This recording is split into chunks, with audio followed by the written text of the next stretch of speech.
Okay, Kate, we're going to start with you.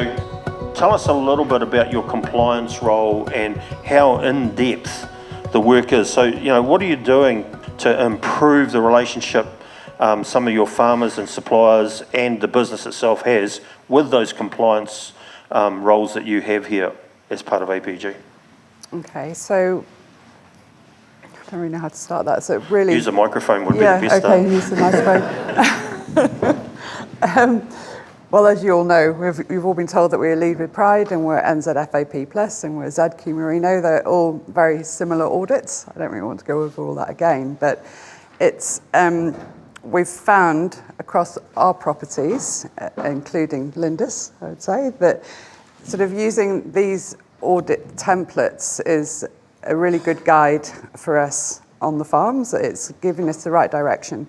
We want to improve, I suppose, how we get to the end product. It's not necessarily about improving the product, it's how you get there. And I think that these audit programs work very well for us. And then I have quite a lot of contact with other farmers outside of alpine pastures, and I just try and encourage them to get on board.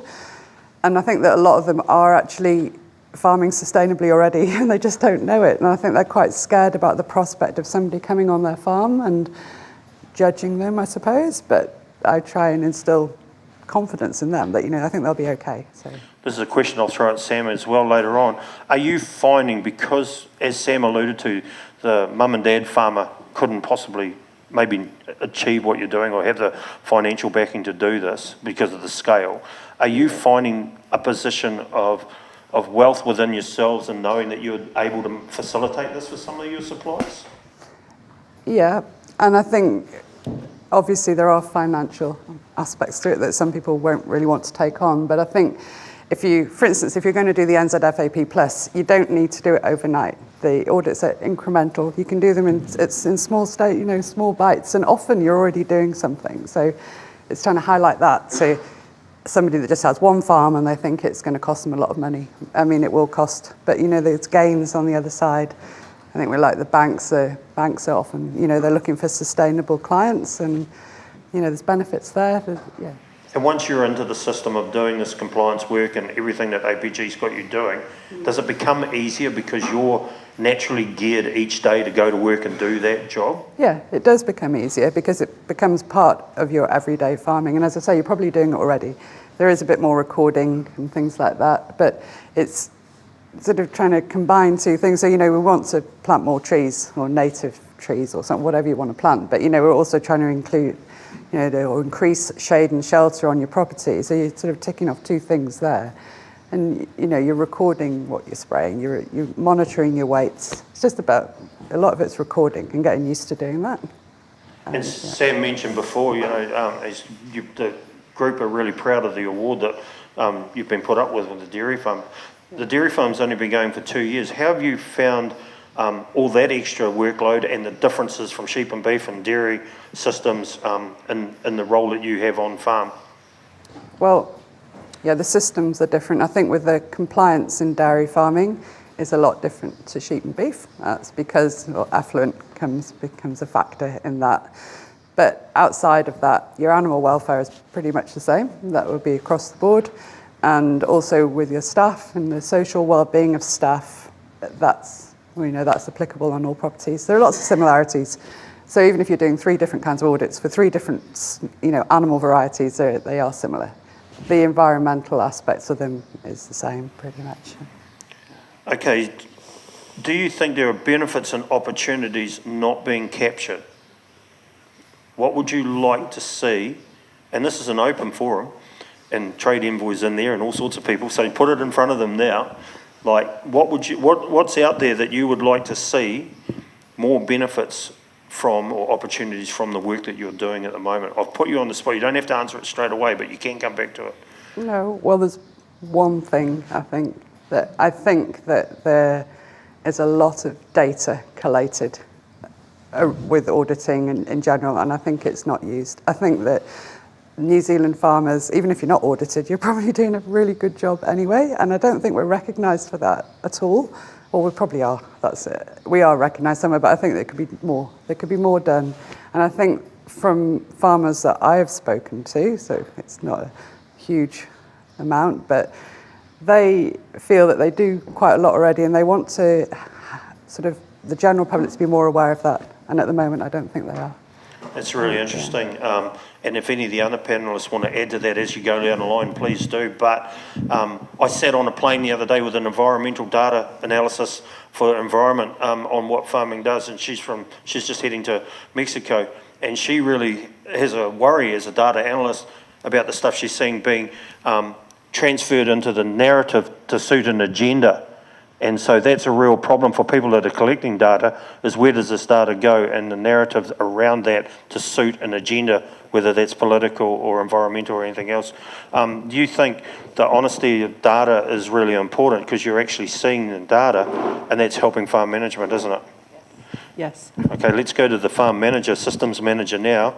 Hayden's pretty good with a microphone. He told me he's going to give me the front side of his backhand if I gave him a microphone, so now's a good time to run. Hayden, pretty impressed today, especially the halter side of things, and we've got a lot of questions around that. I've watched your journey here in Mid-Canterbury as your friend and that, and it hasn't always been easy to really do a lot of this work, has it? But tell us a little bit about the journey, like being from somebody that's been a farmer themselves to actually having to go down this path. How's it been for you as a manager? Yeah, so I guess we started up here 10 years ago. I think we're in 11th year now. So at that point in time, Adam was who took us on, which was a change for us to come to Canterbury and get back. We had been dairy farming, so back into the sheep and beef side of things, and it's been quite a ride from starting here. I think we've been running every day. The progress of the Spears family, I suppose, has been quite exciting, and it's kept us pretty interested in what we're doing, and we've I guess spent a lot of the years working with Sam and Adam and Luke on developing the farm and the business and making it bigger, all the while trying to do things right. So 4 years ago, you sort of came on, took control of the auditing, the program stuff, NZFAP Plus, and things like that. And it's Kate sort of got really involved. I'm not a big one on record keeping and sitting in the office, so she sort of picked that up and ran with it. And along the way, it's been pretty cool. It started off with just me and Kate here, but along the way we've had a few different staff come along. Pretty proud of where we're at today, I suppose. It's a big part of sustainability, I suppose, is your people, and if they're on board with it, I think we're really lucky, and our wider group, we're really lucky to have a pretty good team to work with, and supportive owners and things like that. So we sort of take every day as it comes, and there's always a challenge coming up, but there's always someone within the business who will be able to help you work through it. And I think we just really have a good direction. We're all sort of focused in the same way, and looking forward.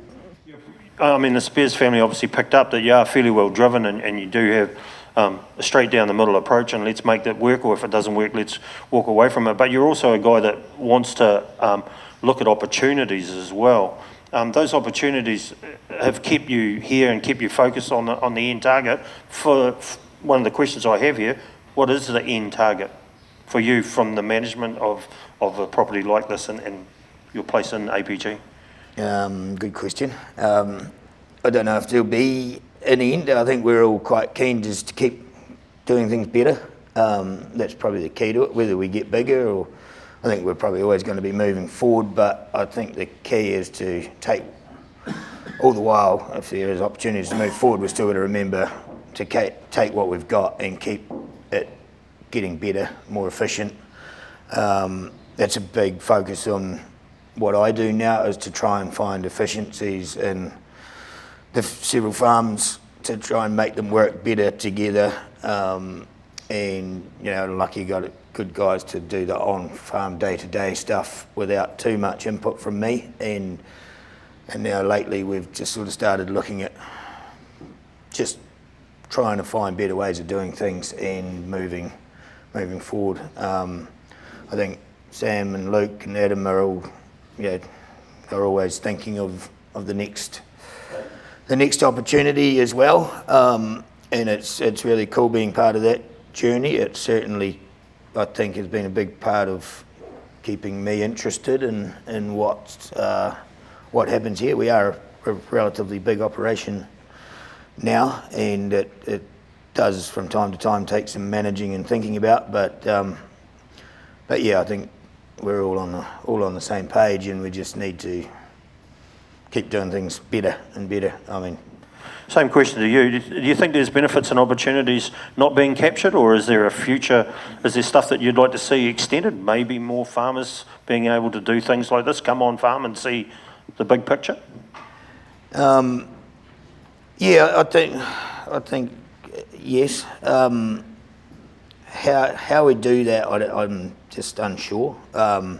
There is a lot of things probably not being captured, but probably the big one for me is these things we do, like Lead with Pride and NZFAP Plus.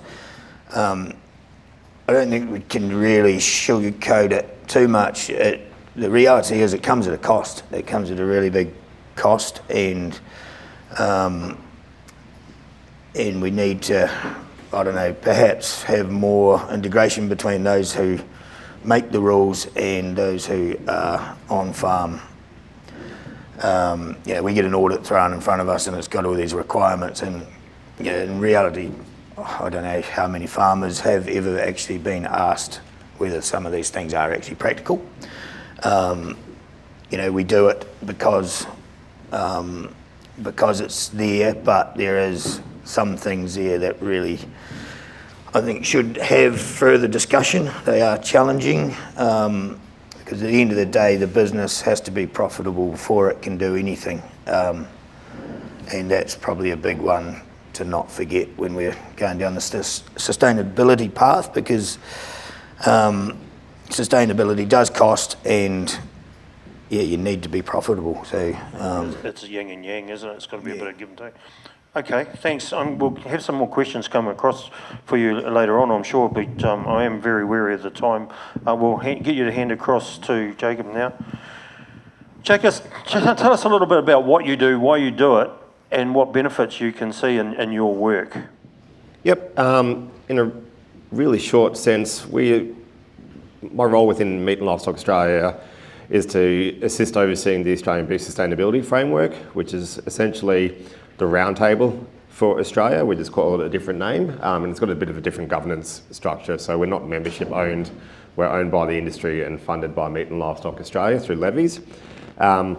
What we do, so we launched in 2017 as kind of an outcome of the movement around the Global Roundtable for Sustainable Beef back in 2013, understanding the need for the industry to start telling its story a bit better, but not just a narrative, understanding the data and the sustainability requirements. When you look at a lot of the international reporting requirements, we have all the wonderful alphabet soups of all the acronyms of TNFD, TCFD, SBTI, GRI. They're all coming at us at a rate of knots, and to assist the industry, we wanted to stand up and basically say, we'll do this at an industry level and report for the entire industry. So every year, we release an annual update that has a number of key indicators and data metrics.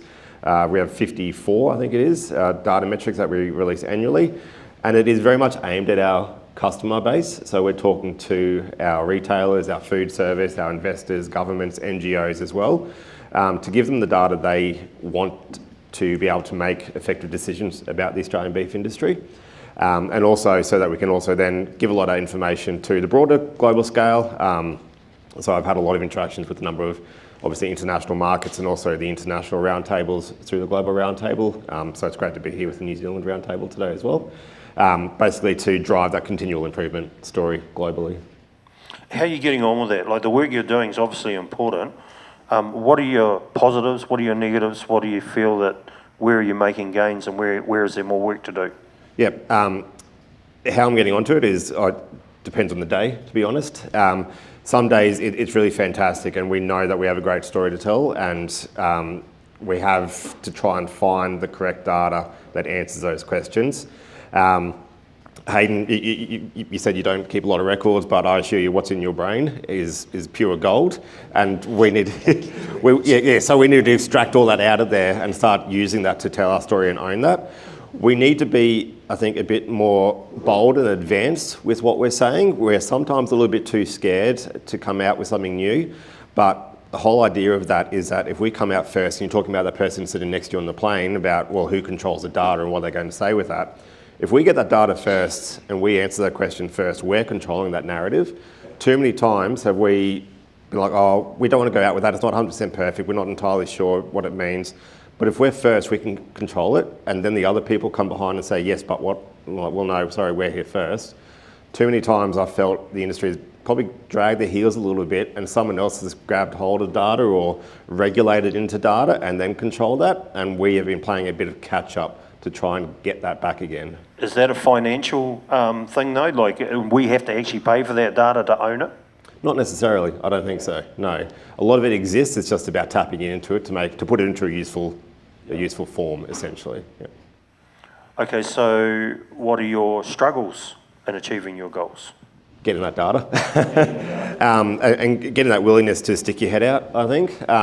So in Australia, we launched a carbon neutral by 2030 goal back in 2017. So many years ahead of any other industry, and announced it pretty early on. Probably with not the most in-depth understanding of what it meant, but what we have seen come out of it is a huge amount of investment, a huge amount of goodwill and drive from partnerships that we didn't think we would ever have partnerships with. And it's just such a positive story to tell that we're receiving a lot of good information. Yes, there are some drawbacks that we need to be careful about because we're constantly learning in this space. No one knows everything, and we will always keep learning. Come 2030, we will be learning. Come 2050, we'll be learning still about this. And so I think it's about getting that, understanding what it means and understanding what that looks like through the supply chain and ensuring that the people who it affects most in the supply chain get the assistance they need to be able to do that. Again, if it's financially, if it's capacity, if it's capability, there's a number of different ways that can look like as well. What are you seeing in comparison between the two countries? Well, I was saying it's a beautiful rainy day here. Let's leave that one behind. Look, it's really hard to say. I haven't been here for 20 years, so it's really hard to say off one morning of seeing around. From what I've seen from this farm, it's really good to see the positive goodwill being spoken about and the amount of people in the room who want to hear about it. And in the car, we're talking about how do we get that message out. And I can't remember who it was in the back seat that said it's about sharing stories more, bringing over your neighbour and having a chat about that, getting together at conferences and having a chat about that, because that's when you learn about the other opportunities that are happening. And that's something that in Australia we do have a lot of, sometimes too many of, I feel, because there are quite often clashes. I can't get to everything. So if I can't get to anything, I don't understand how a producer who runs a farm can possibly get to anything that they need in order to be effective and productive and profitable. But I think there's a lot of goodwill sharing that has to happen, and not to be afraid to talk about where we're struggling as well. I think we really need to own that a bit more and be a bit more transparent to build that trust and that ownership so people can give that goodwill. Yeah, and sharing the load will mean that people have solutions for that. Those troubles too. You don't know what's just around the corner, what someone else has as a solution that can really help you. Yeah, so that cross-pollination really works. Two minds come together. Yep. You got anything else you'd like to add to the panel? Probably a lot of them, but just we're out of time. But no, we've got a little bit of time, but yeah. No, look, I understand, especially with the New Zealand Roundtable. I think you're about 3 or 4 years old now. Just keep going. It's not an easy slog, to be honest. Some days, as I said, it depends what day it is. Some days I'll wake up and I'm like, well, why bother anymore? But the good days are really worth it. And I like to think about, in 5 years' time, I can be guilt-free eating a steak. Woolworths will be selling me steak at a good price. McDonald's will be giving to me, Rabobank will be investing because they can understand what we're doing on farm through the supply chain a lot better. So just stick through it, even through the shitty days. But that's part of the whole industry journey, isn't it? Whole industry, yes, not just on producers, it's through the entire supply chain. Yep. Okay, thank you very much. Let's move on down to you now, Shannon. Shannon, I have got the smallest bio and the smallest lead-in for anybody today is yours. So I'm hoping you're a man of a few more words than what's written here. Currently with ANSCO, Head of Livestock would oversee livestock procurement for the firm. That's a really big can of worms, isn't it? Every day is a different day, to be fair. It is a reasonably big role. We've got probably 50 reps based all around New Zealand, from Taupo down to Gore. So, and we're trying to fill 7 plants at any one time, plus 2 other further manufacturing plants. So there's quite a bit of livestock to get our hands around and get at the right time. What are the pressures that you're facing other than procurement? Logistics, finances, stuff like that. Like, it's a real minefield at the moment, isn't it? Well, exactly, and you've seen probably over the last 4 or 5 months meat companies releasing their results. So they have been less than stellar. Everyone's having their difficulties at the time at market in regards to what's happening overseas, especially around China as well, has been really challenging. So it's hard to sort of extract value at the moment in regards to our markets. So, and that's flowing through into the results. How are you getting on with people like Hamish Marr down in Room here, heading off to India and stuff like that, trying to get markets over there? Are you getting feedback from them that's making, that might be a fair way up the food chain, or around, but the narrative around more markets coming available? Look, I think that it's all work that needs to be done. I mean, I know and I understand that India is a market that we need to really tap in. I mean, they've got a growing middle class. They've got a lot of consumers out there which would benefit with some of our products. So I know it's going to be difficult having the dairy scene involved, and this is going to make it problematic in regards to India. But I think that's not a reason to stop trying. We need to keep moving forward. So, very cool. Tell me about what these people are doing here, and Sam and the whole APG group and other farmers and stuff like that. How's that making your job easier, and what more do you need? I think specifically with these guys and also other farmers that we speak to, I'm involved, and we've got, actually, funny enough, we've got a roadshow on Friday up in the Hawke's Bay in regards to NZFAP Plus.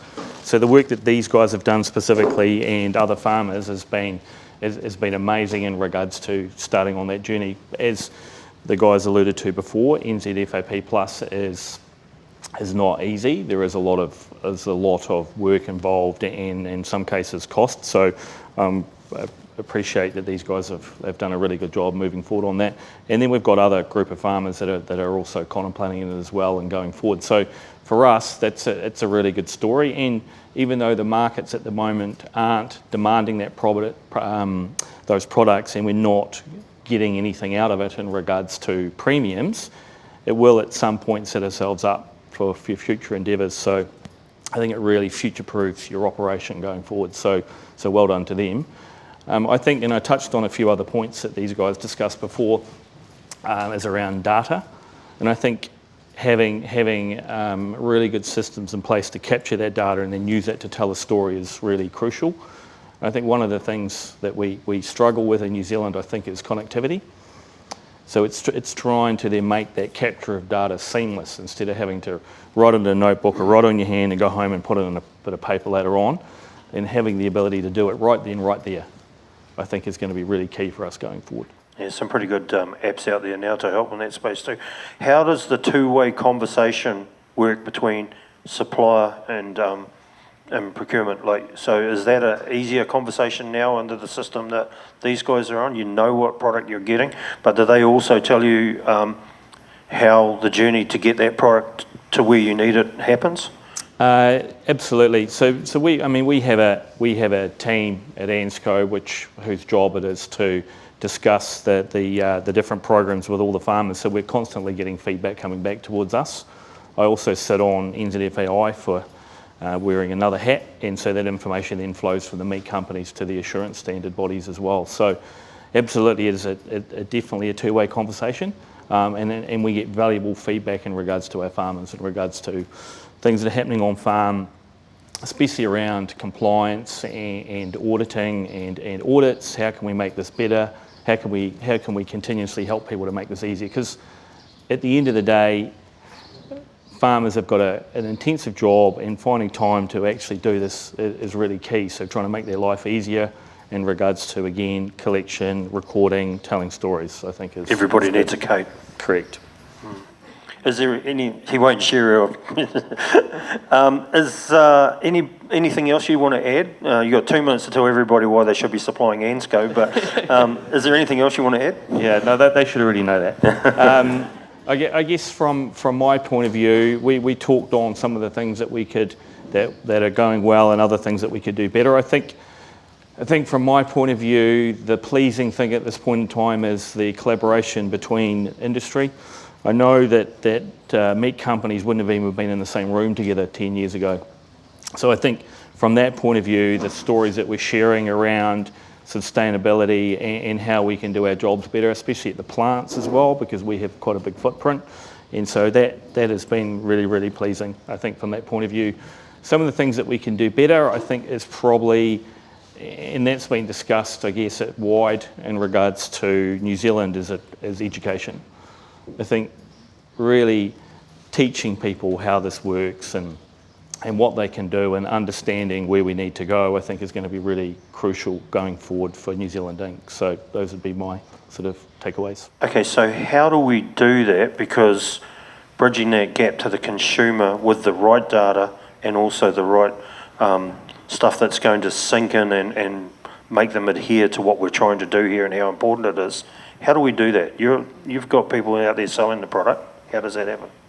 Yeah, I think that's the well, we've got several offices around the globe, and it is really key for those guys to tell the story to our customers. Equally, it's also valuable for us to have the customers come to New Zealand and actually understand our own farming systems and how it works here. Because I think once you actually get them on the ground, as of today, and other farm visits, they'll get to actually understand what our systems are like, and actually they will see the story for themselves. So I think that's really key. But also on the education front, it starts from the time our kids can speak and start to go to school. We need to really tell a story with them, and make sort of agriculture a really good industry for people to want to go and work in. I got James Mager, our local MP, into the Lauriston school the other day and made sure he had a fairly good understanding of what goes on in rural schools, so that's quite cool. Anything else you'd like to add? No, I think that's covered my main points. So. Okay, let's pass you to the lady on your right. Robin, I'm not going to ask you any tough questions because your intellect's a whole lot better than mine and you'll make me look silly. But you're a very, very interesting lady, and obviously the science brain you have. Tell us a little bit about what you do at AgResearch and how it is applicable to the roundtable. Can I first be a politician and give you the answer I want to give you before I give you the answer you asked for? The Aussie sitting to my left, Kate, can you make sure you dig a hole with a spade before he leaves this property? He needs to understand what real soil looks like. And that our soils are already at equilibrium for soil carbon. It's all about context. Now, in fairness, I spent 15 years in Western Australia. Climate change arrived in Western Australia in 1977, and there you farm pretty much on sand. So context is everything, right? In my pocket is my mobile phone. When I get back to my office, because my phone is an Apple, it doesn't have TikTok on it, because I sort of work for the government and I don't think you should have TikTok on your phone personally. But when I get back to the office, I'm going to have a whole lot of ads about anthelmintics, because Kate, we talked a lot about drenching in the truck. I'll probably have quite a bit about the ANZ, because I had quite a long chat to Brendan last night, and also LIC, because we talk quite a lot about genetics. So when we worry about data, why am I going to get all those ads this afternoon? Because my phone's been listening to me, right? And I don't turn my microphones off, I just accept that's how it is. I'm really fortunate in the job I do, in that I do get access to both industry data and individual farm data, and that's a real privilege, and we do value that privilege enormously. And that matters to us as scientists because those data sets are real, and they give us the right context, because I can model any farm and I can make a whole lot of assumptions, but damn, it's hard to model a real farm. Because imagine trying to model the selling policies of this farm. You'd be on this revolving, 24-hour decision making, and that's complexity. So what I do at AgResearch as a farming systems scientist is I work with a lot of different models, and a lot of the work I've been doing is understanding footprints. So understanding the carbon footprint, understanding what our future might look like, because we are, as a nation, Hamish, 95% reliant on export markets. We have to deal with the global expectation. You know, Shannon, it's what the rest of the world wants of us, isn't it? We've got a great story. It is in our context. We do have young soils. They are fertile. They are full of carbon. So we don't have the opportunity to build the soil carbon, but we don't need to. But we did see some paddocks today that are in a depletive phase because they're being cropped. And any crop that leaves the farm is a depletive. So oat milk, that's depleting our landscape, right? So are potatoes. But actually that's okay because our farming systems have restorative phases. And I think when we look at the rest of the world and they try and judge us on their context, they don't understand our context. And we are unique in how we have rotations, how we have crops and livestock. I'm working with the Europeans at the moment. We're studying, if anyone knows Chris Dennison down in North Otago, we're looking at circularity between his dairy and his arable farm. And we're trying to put numbers around it. So we're trying to put the data around to support that story. Guess what the Europeans are trying to do? After how many centuries, they're trying to put livestock back into cropping rotations. I have to keep explaining what a New Zealand mixed cropping farm looks like. So again, it's about the data and it's about the context. So at AgResearch, we are trying to have the data that you need into the future. So we need access to your real farms to make sure the data we are thinking about is far enough into the future. Because when I think about beef producers, 5 years' time, our competitors in the beef market will have 30% lower methane footprint than we've got. So what does that mean for our businesses and what does it mean for our businesses, guys? You're just scared everybody else. So that is our reality, isn't it? So damn, that story about how good we are really has to matter. That our meat tastes so good, that our welfare standards are so high. But we can keep saying that, but if we don't have the evidence to support it, I don't know, Sam, can we just go on the story or do we need the numbers? It's very clear that globally you need verification. Exactly. So we need to be evident, we need to be trusted, and I think we probably are trusted. We need to back that up with the evidence. So as scientists, Andre, my colleague this afternoon, will talk about the LCA, the footprint. What do we learn from that? So these guys, I was trying to ask how many lambs you have at the end of winter. They will have some of the most carbon efficient lambs in New Zealand, and they're the ones that you're growing on rocket fuel. They're really young when they're killed, but guess what? If you're a mixed cropping farmer finishing lambs and you grow them really slowly to get that early spring, you've got the biggest footprint in the country.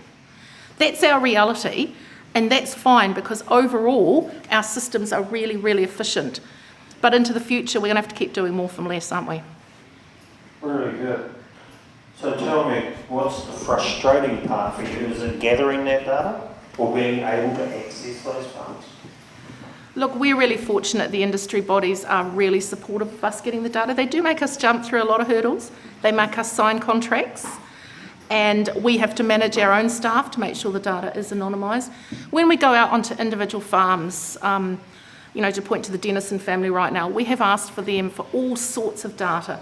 Most of the time, individual farmers are absolutely outstanding because we talk about why it matters and we undertake to manage the data in the way they want. I'm incredibly fortunate. In 20 years in New Zealand, only one farmer has sent me its rates bill and suggested that I should be paying his rates bill. I'd just like to point out, I live in Christchurch, my rates are damned expensive. But most of the time, we sail on the back of the shoulders of the farmers that let us work with them. And for that, that's a privilege and an honour. But our challenge in science is to make sure we're ahead of you.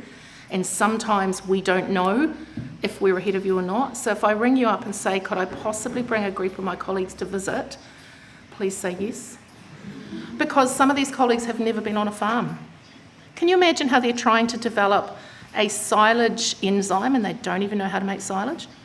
So part of my role in AgResearch is to help my colleagues understand how far ahead of the game many of you are. Is there anything you would really like the industry to do for you? Apart from more money, I guess, but... To do for me, to keep for your research, for my research. to make your job easier, to sell what understand what you're doing and where we can utilise that. What would you like to see changing? What's your biggest frustration? Look, I've been around so long, I've given up on all the frustrations. It's all about opportunity. What do we need? I think sometimes, just in these four walls, we need to be a bit honest with ourselves. Would everything that we do stand up to scrutiny? Some of the data you collect is garbage. And if I put garbage into my models, guess what? Garbage comes out and then you criticise me. So I think we need to be honest about where we're at and how we're going to go forward. Now, the guys we've seen today, gosh, what a great story of what you can do and how well they use their data. But everything in this world is a bell curve, so for everyone it's at one end of the bell curve, there's a whole lot at the other. And our science won't always be fit for purpose, but the more you partner with us and the more you're prepared to have an honest conversation with us, the better chance there is we'll be doing the stuff you need. I knew I'd get an honest conversation because we had one last night, so there you go. I'm going to come back down the panel as we get questions, but I want to thank you so much. We'll get to Sam now. Sam, as I said, the underbelly to the sun a little bit here, but you guys and Adam came up with a want to do this. There is a financial component to it. There's a lot of good people that you've had to bring on board. How far through the journey do you think you are in that space now? First of all, I don't think I can be as insightful as you were just then. But on our journey in terms of sustainability, can you say that again? Yeah, so where do you think you are? Like how much, you've Adam will have an end goal and you guys will talk about where you want to be. I suppose part of Luke and my job now, we're sort of into our generation, is thinking about what farming looks like in 20 years' time. And that I don't really have an answer to. When I hear facts like we just heard then, that sort of scares you a bit. So what are we doing? We're doing the things that we've talked about before, like being part of this, and Kate and Hayden doing the work down there, and Matt's just about to start his Farm Assurance Plus work down south. We are looking like we're going to put a solar farm in, for example, to help support our irrigation network down south. So we're sort of doing these little things at the moment in the hope that they'll sort of put us on the right track to end up in the right spot. But the biggest thing I think is just be adaptable. We'll just do what we need to do to find a way through it and protect the business model and have confidence in the product is probably the ultimate. The Angus cattle and the lambs that we're producing and supplying to market, meeting all the criteria over time, we should be really proud of that as an industry. And then specifically with the quality that's coming out of the farms is we are really proud of it. And as long as we focus on the product and we make sure we're doing all the right things, I think we'll end up in the right spot. But I don't know if there's an end point. And I don't know what farming looks like in 20 years' time. What are some of the frustrations that you've turned into opportunities on this journey? And are you worried if the ETS, if we keep seeing more farms go to forestry in North Island, you won't be able to get enough Angus? Yeah. Do you know what? You think what farming looks like in 20 years' time, it's probably more a question is how many animals are going to be around in 20 years' time. Yeah.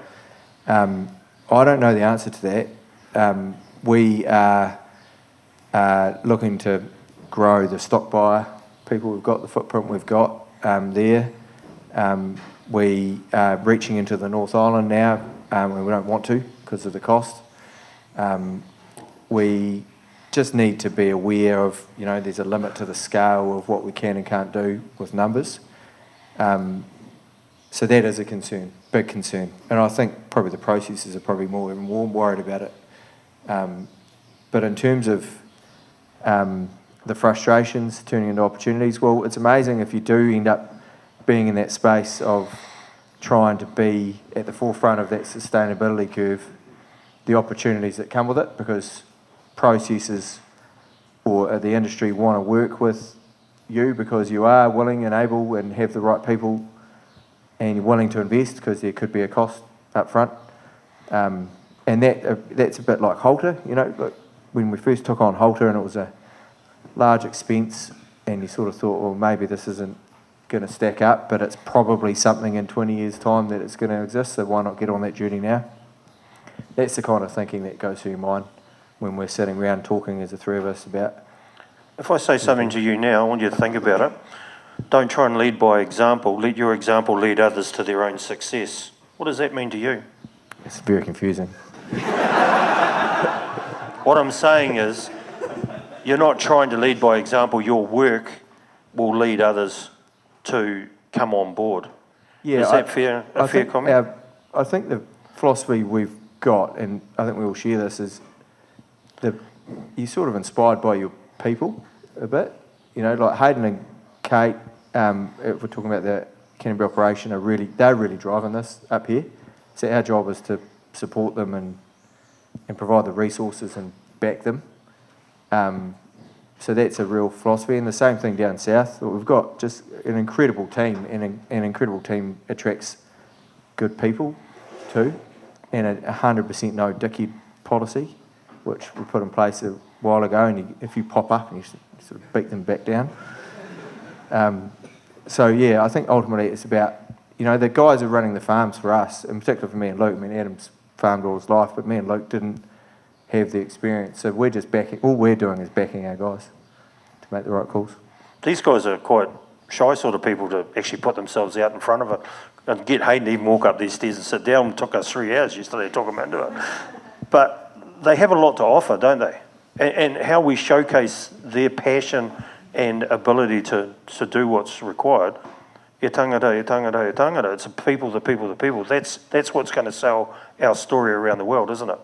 Yeah, I think so, and I think I've forgotten the Australian man's name before, Jacob. Your comment around getting that information out of Hayden's head, or our farm guy's head, and somehow pushing that out is going to be a key to success somehow. And I don't know how you're going to get the data out of the head, but because I've never heard anyone say what's in his head's gold unless it's export gold. Yeah. But that's the challenge, and maybe technology's the answer. I'm not sure. There's smarter people than me who have the answer to I think the word collaboration. We also call it lived knowledge. That's the hard part, right? Yeah. Can you just say that a little louder for? I'm just saying.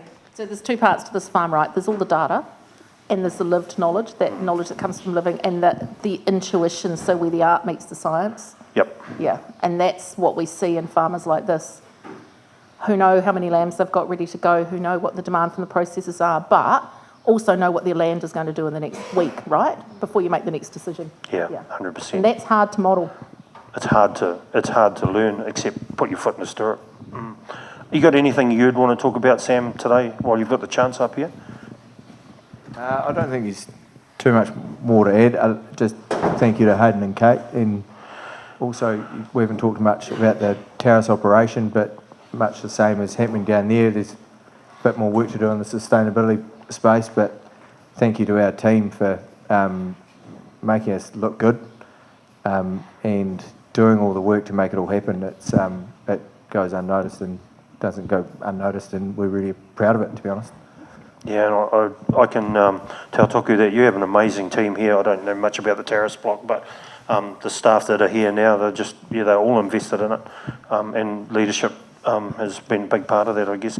Righto, questions from the floor. You'll have to make it pretty loud because we have a boom here today to listen to.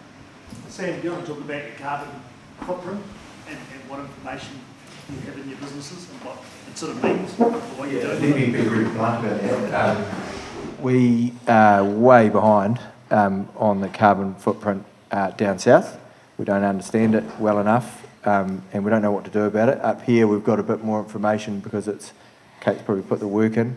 I think we were at 12.5 tonne to the hectare when we measured it last time, or something like that. when I say we're way behind, we sort of understand the number through the calculator and whatever. How to get that number down in an operation like this is, it's too big a task in my mind to grapple without having some industry. We need a guide on how to go there and fix it, and whether that's through technology or not, I don't know. But at the moment, it's a major problem, and it keep coming back to that question: what does the farm look like in 20 years' time?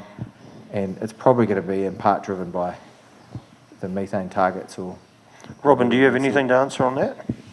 I don't think it's a major problem. Our reality is any food that we consume has a footprint. As I said, oat milk has a footprint. Any food has a footprint. Yes, food from livestock does have a footprint. 1, know your number. 2, know with your different classes of stock what each of them are contributing and where your opportunities are for improvement. Because at the end of the day, 21.6 grams of methane for every kilogram of dry matter you feed. The easiest way to reduce your methane footprint is to cut numbers. But that's not what we want for New Zealand. So it's about, are we efficient? Are we putting the right class of feed into the right class of stock? Are we making decisions about, so the faster you finish a lamb, the less feed will have eaten to get there, which means you fed it a high quality feed, right? So we've got this continuous circle of improvement. So know what your classes of stock are producing. Know that you're as efficient as you can be. And when you're finishing red meat, in reality, the faster you finish it. But sometimes your markets will dictate you're not going to finish as fast, right? Then you get beyond that, you get into soil carbon. It makes sense to have your soil carbon maximised. Tariffs might not be as high as it is here because it's a different environment. And then you get into the whole trees and biodiversity, but that's another whole story. So for me, it's saying feeding the right quality of feed to the right stock and understanding what changes would look like. I think that what I was trying to say before was that sort of practical information somehow feeding into your business model was the part that we're trying to grapple with, and trying to apply what seems to be a general tool to a specific operation, and particularly here where there's just so many animals coming through in and out, it's not that easy. So it's just trying to convert. And that's the benefit of having someone like Robin who understands the speak. Wouldn't it be great to actually follow some of those individual lambs and figure out what their footprint is? Yeah. So we do need to know a number, we do need to know what it means, and we do need to know how our business is going to contribute to New Zealand's future. And that doesn't necessarily mean from having less livestock. But we did look at quite a large group of sheep and beef farms, and we looked at farms that produced, and there was a lot of farms that produced 4 tonne of CO2 equivalents, so not separating methane out, putting it all in together. Now at 4 tonne, some of those farms were producing 80 kilos of product, and some were producing over 300 per hectare. Now you're going to say to me, because we don't know where the farms are, some of those farms, Craig would say, oh yeah, but they're up in the top of the North Island, of course they're going to look like that, or on the East Coast. But the reality is there were adjacent farms that the productivity was so different for the same amount of methane. And that's your opportunity, isn't it? Yeah. As productive as you can be for the same amount of methane. Very, very insightful. Just quickly, any more questions? Jacob, can you sort of talk about how the beef sustainability framework has helped you engage with the Australian government and sort of the relationship there?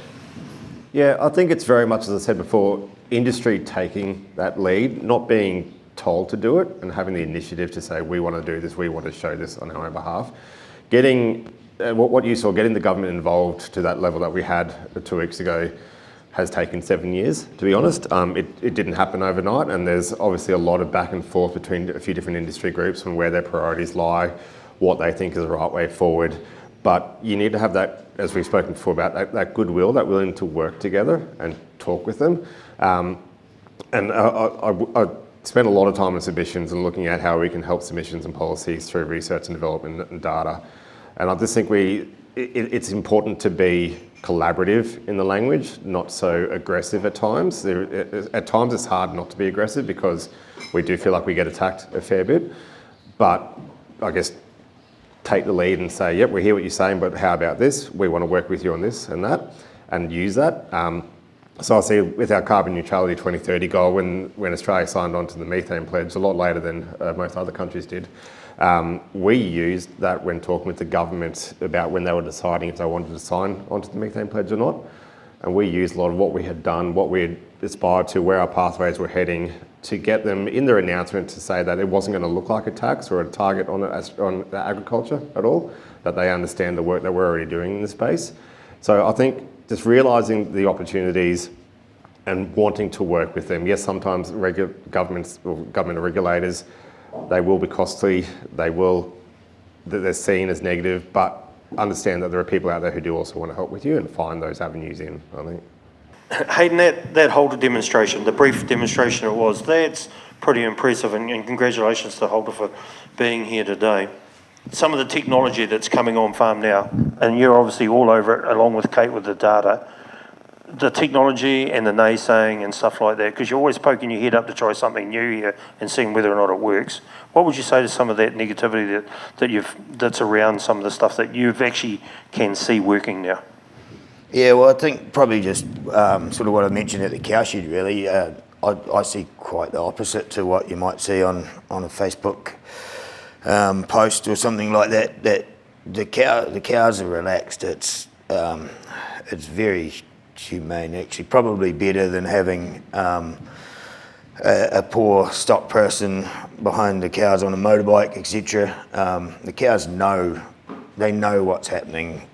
They know where they're meant to go, whereas a poor stockman may not be able to guide a cow properly. So, I think, like anything, everything gets the bad points thrown out in the public eye, but I think, I think a lot of people miss the point that simply they just come to the conclusion that a cow's getting shot because it's wearing a collar.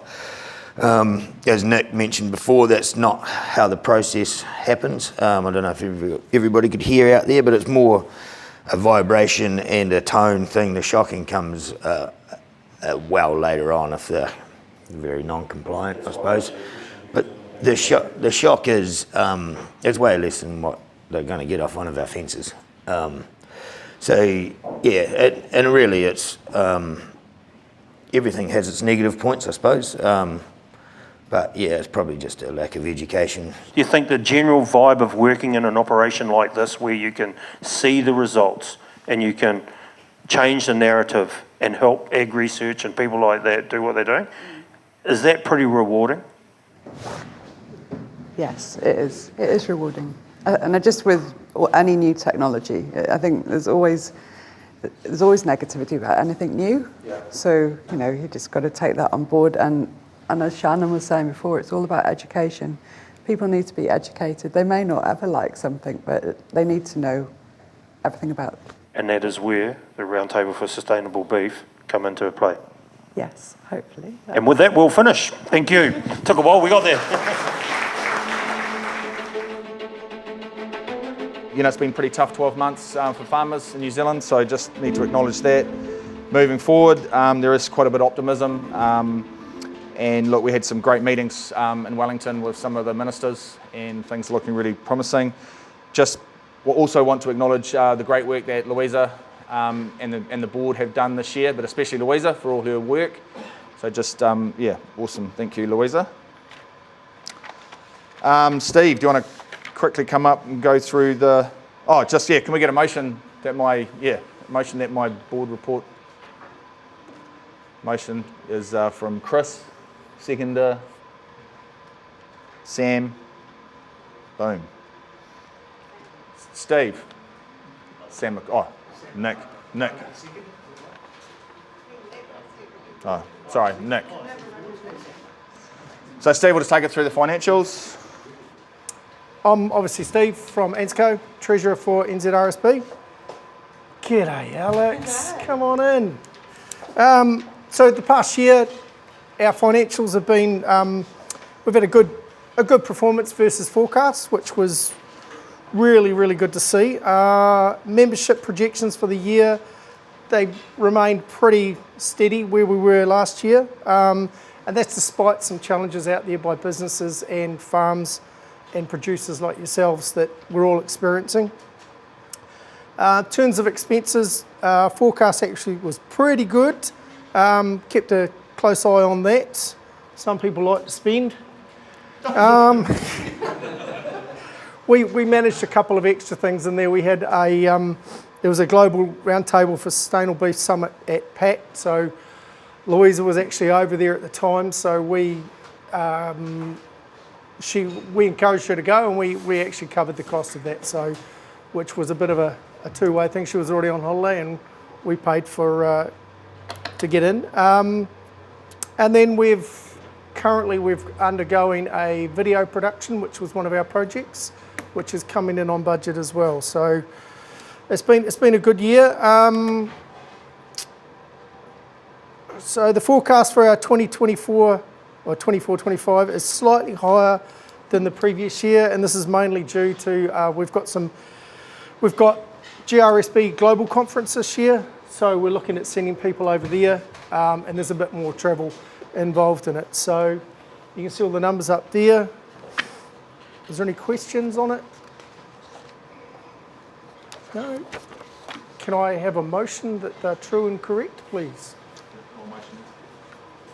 And a second? Thanks, Nick. I've got to give this lady back all this.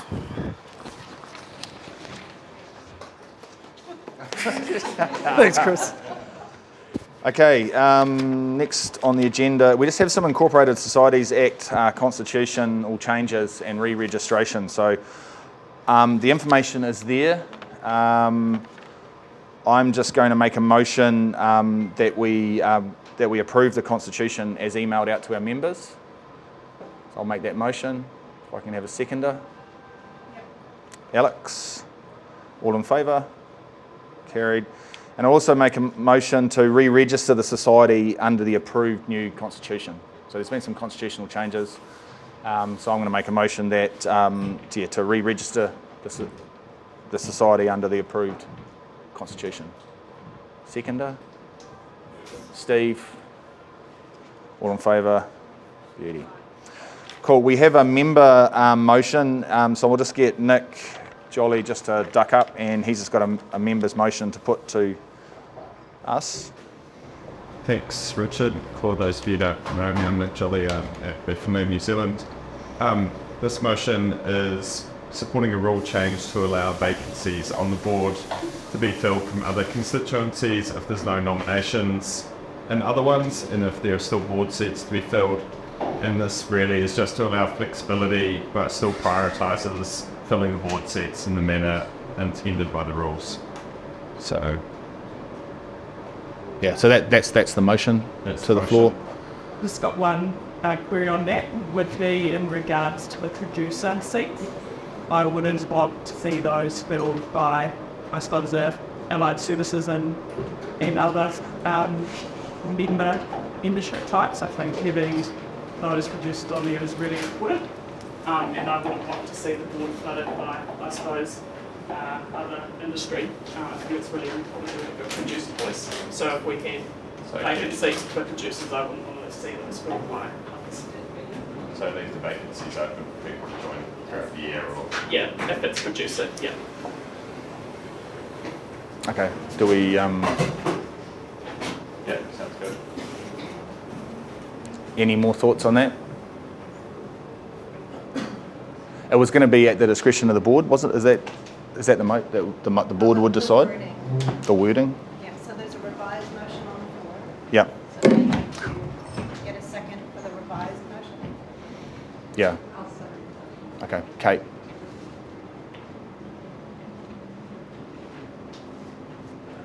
And yeah, well, all in favour of that? Anyone against? Well, no, it's carried, that motion. Thanks, mate. Okay, so just for the election onto the board is the next agenda item. So just going to go through what's actually happened. So we have the retirement of the 4 longest serving board members. So that was Anya Dale from SPCA, Mary King from McDonald's, Alex McGrath from AgResearch, and Sam Eckhoff from Silver Fern. 2 of those are retiring but also putting themselves up for nomination again, and 2 are resigning. So Alex McGrath from AgResearch is resigning, and so Sam from Silver Fern. During the year, there were 3 appointments made by the board. So Jess Blair, represented for CMC Limited, Blake Holgate for Rabobank, and myself. So they were appointed. We also have 2 nominees for the board. Matt Smith as a producer member, representing Lone Star Farms, and Conan Monaghan as an allied service member, representative for Forces of Nature Consulting. So based on the fact that there are vacants, we don't need to have an election. So Matt and Conan will be officially elected onto the board today. So yeah, welcome.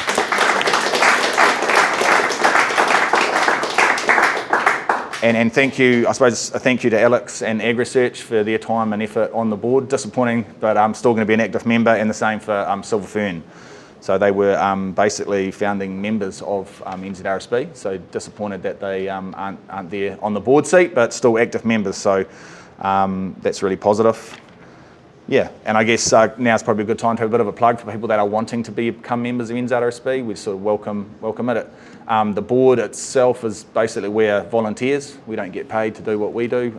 We do this because we've got a big passion for sustainability and beef farming in general, right across the value chain. So yeah, just encourage anyone who's keen to get in touch with Louisa or the website or anyone in the board members, and come and join us and carry on the good work.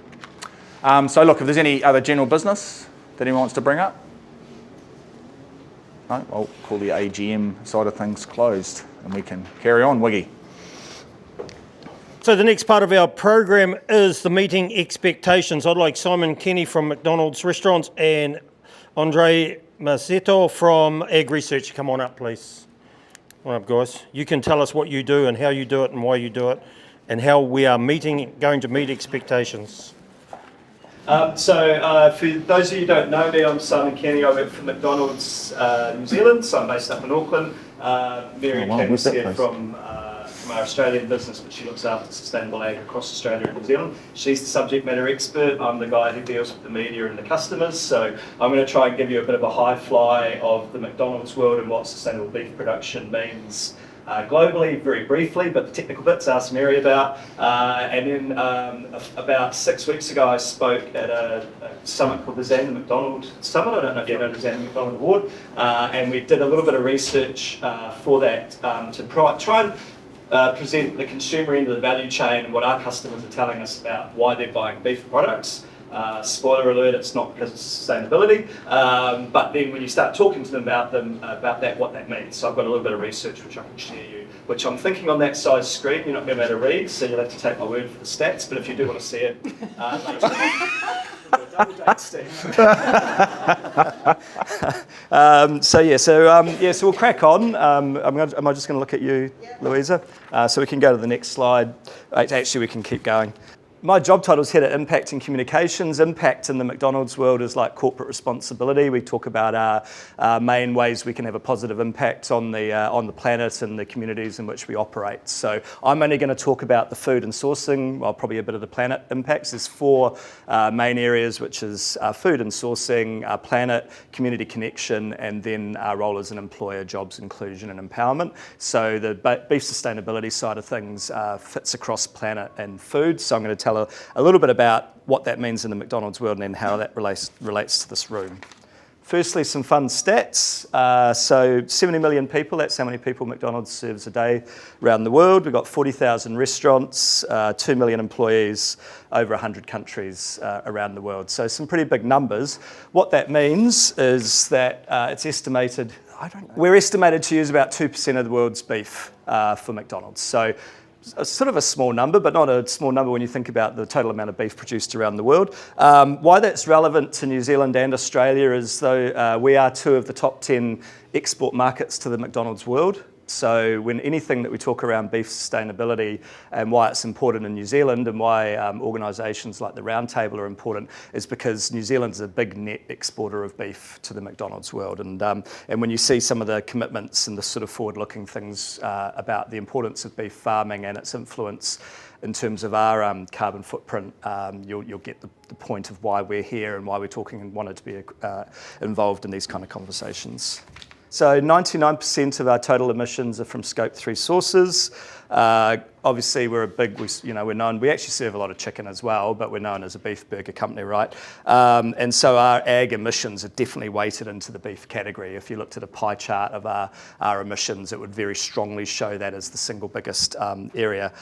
So what that means is we keep having to look at that Scope 3 emissions profile and then go, how do you look at what the commitments are and how they relate to each different market? Because the way New Zealand farms beef versus Australia versus the other big export markets like Brazil, some of the ones in Western Europe, obviously very different. So what that means with the global commitments and how they translate into markets can mean different things, which again is why we want to be part of the whole of value chain and working out how to accelerate things in markets and continuously improve. So it helps us to get towards our commitments, but working with you guys under a framework that works for everyone else. One thing that I don't know if Mary will talk about, I'd imagine she will, but one of the key pieces of puzzles is this land use change in methane outputs and what that means and what different markets are doing and how that then impacts us when we start looking at what you guys are exporting into other markets. Next slide is a long quote, but basically it talks about the long-term sustainable value creation we have. Like McDonald's is known for having long-term partnerships. The way we go about business is making sure we're working with partners to continuously improve. We talk about the three-legged stool in McDonald's, which is the franchise, the corporate, our franchisees and our suppliers. And if one of those legs gets out of whack, the stool falls over. That's a Ray Kroc quote from, if you've seen the Founder movie. And what that means is we all have to do it in a profitable and equitable kind of way, because if we start forcing something that impacts the suppliers, then it's not going to work. Next slide is the sort of technical one. This is the updated science-based targets. I think, if memory right, we were the first restaurant chain in the world to have science-based targets, and they actually changed. As you can see, the original targets that were made were off a 2015 baseline, and then we've updated those in 2021. Probably the bit on the right there, 16% absolute reduction across beef and chicken. Another quote, so Luke McKelvey, Richard will probably remember Luke, he came and visited Whangaraa back in the mid-2010s. He's one of our global farm program managers, and I guess the sentiment I wanted you to get out of this is just talking about how it's not a bolt-on, it's not something that we have to do as well as, it's just embedded into everything that we're talking about at McDonald's, and that pace of change that's needed to get to 2030, which is 6 growing seasons away. Around the world we're going, how do we accelerate this and do it in a very strategic way. Again, another slide of Mary's. It's this idea of a two-pronged, what can we, how high can we grow and how low can we go to reduce carbon reduction projects and reduce emissions whilst doing regenerative agriculture and increasing carbon renewals and those types of things. Again, I think this is something that the panel will talk about in more detail, but just showing you for context because I don't think the guys will have slides. So that's a whistle stop of the global stuff. If we go into New Zealand, world's coolest McDonald's in Taupo, but we'll go on to the next slide. You probably know we've been in New Zealand since 1976. We've got 170 restaurants in New Zealand. We serve about 1.6 million people a week, which again sounds like a lot. That probably means on average people are coming to us once or twice a month. We're a big spender with New Zealand primary industries. We're just getting the 2023 numbers now, but in 2022 we spent over $200 million on New Zealand produce, of which obviously beef is a significant part of that, but over $380 million of mainly beef was exported to other markets. So combined over $500 million of net spend with primary industries in New Zealand. And like I said earlier, we're one of the top 10 export markets to the McDonald's world when it comes to beef. Mary can correct me, but mainly it's sort of Asia and North America where our beef is going.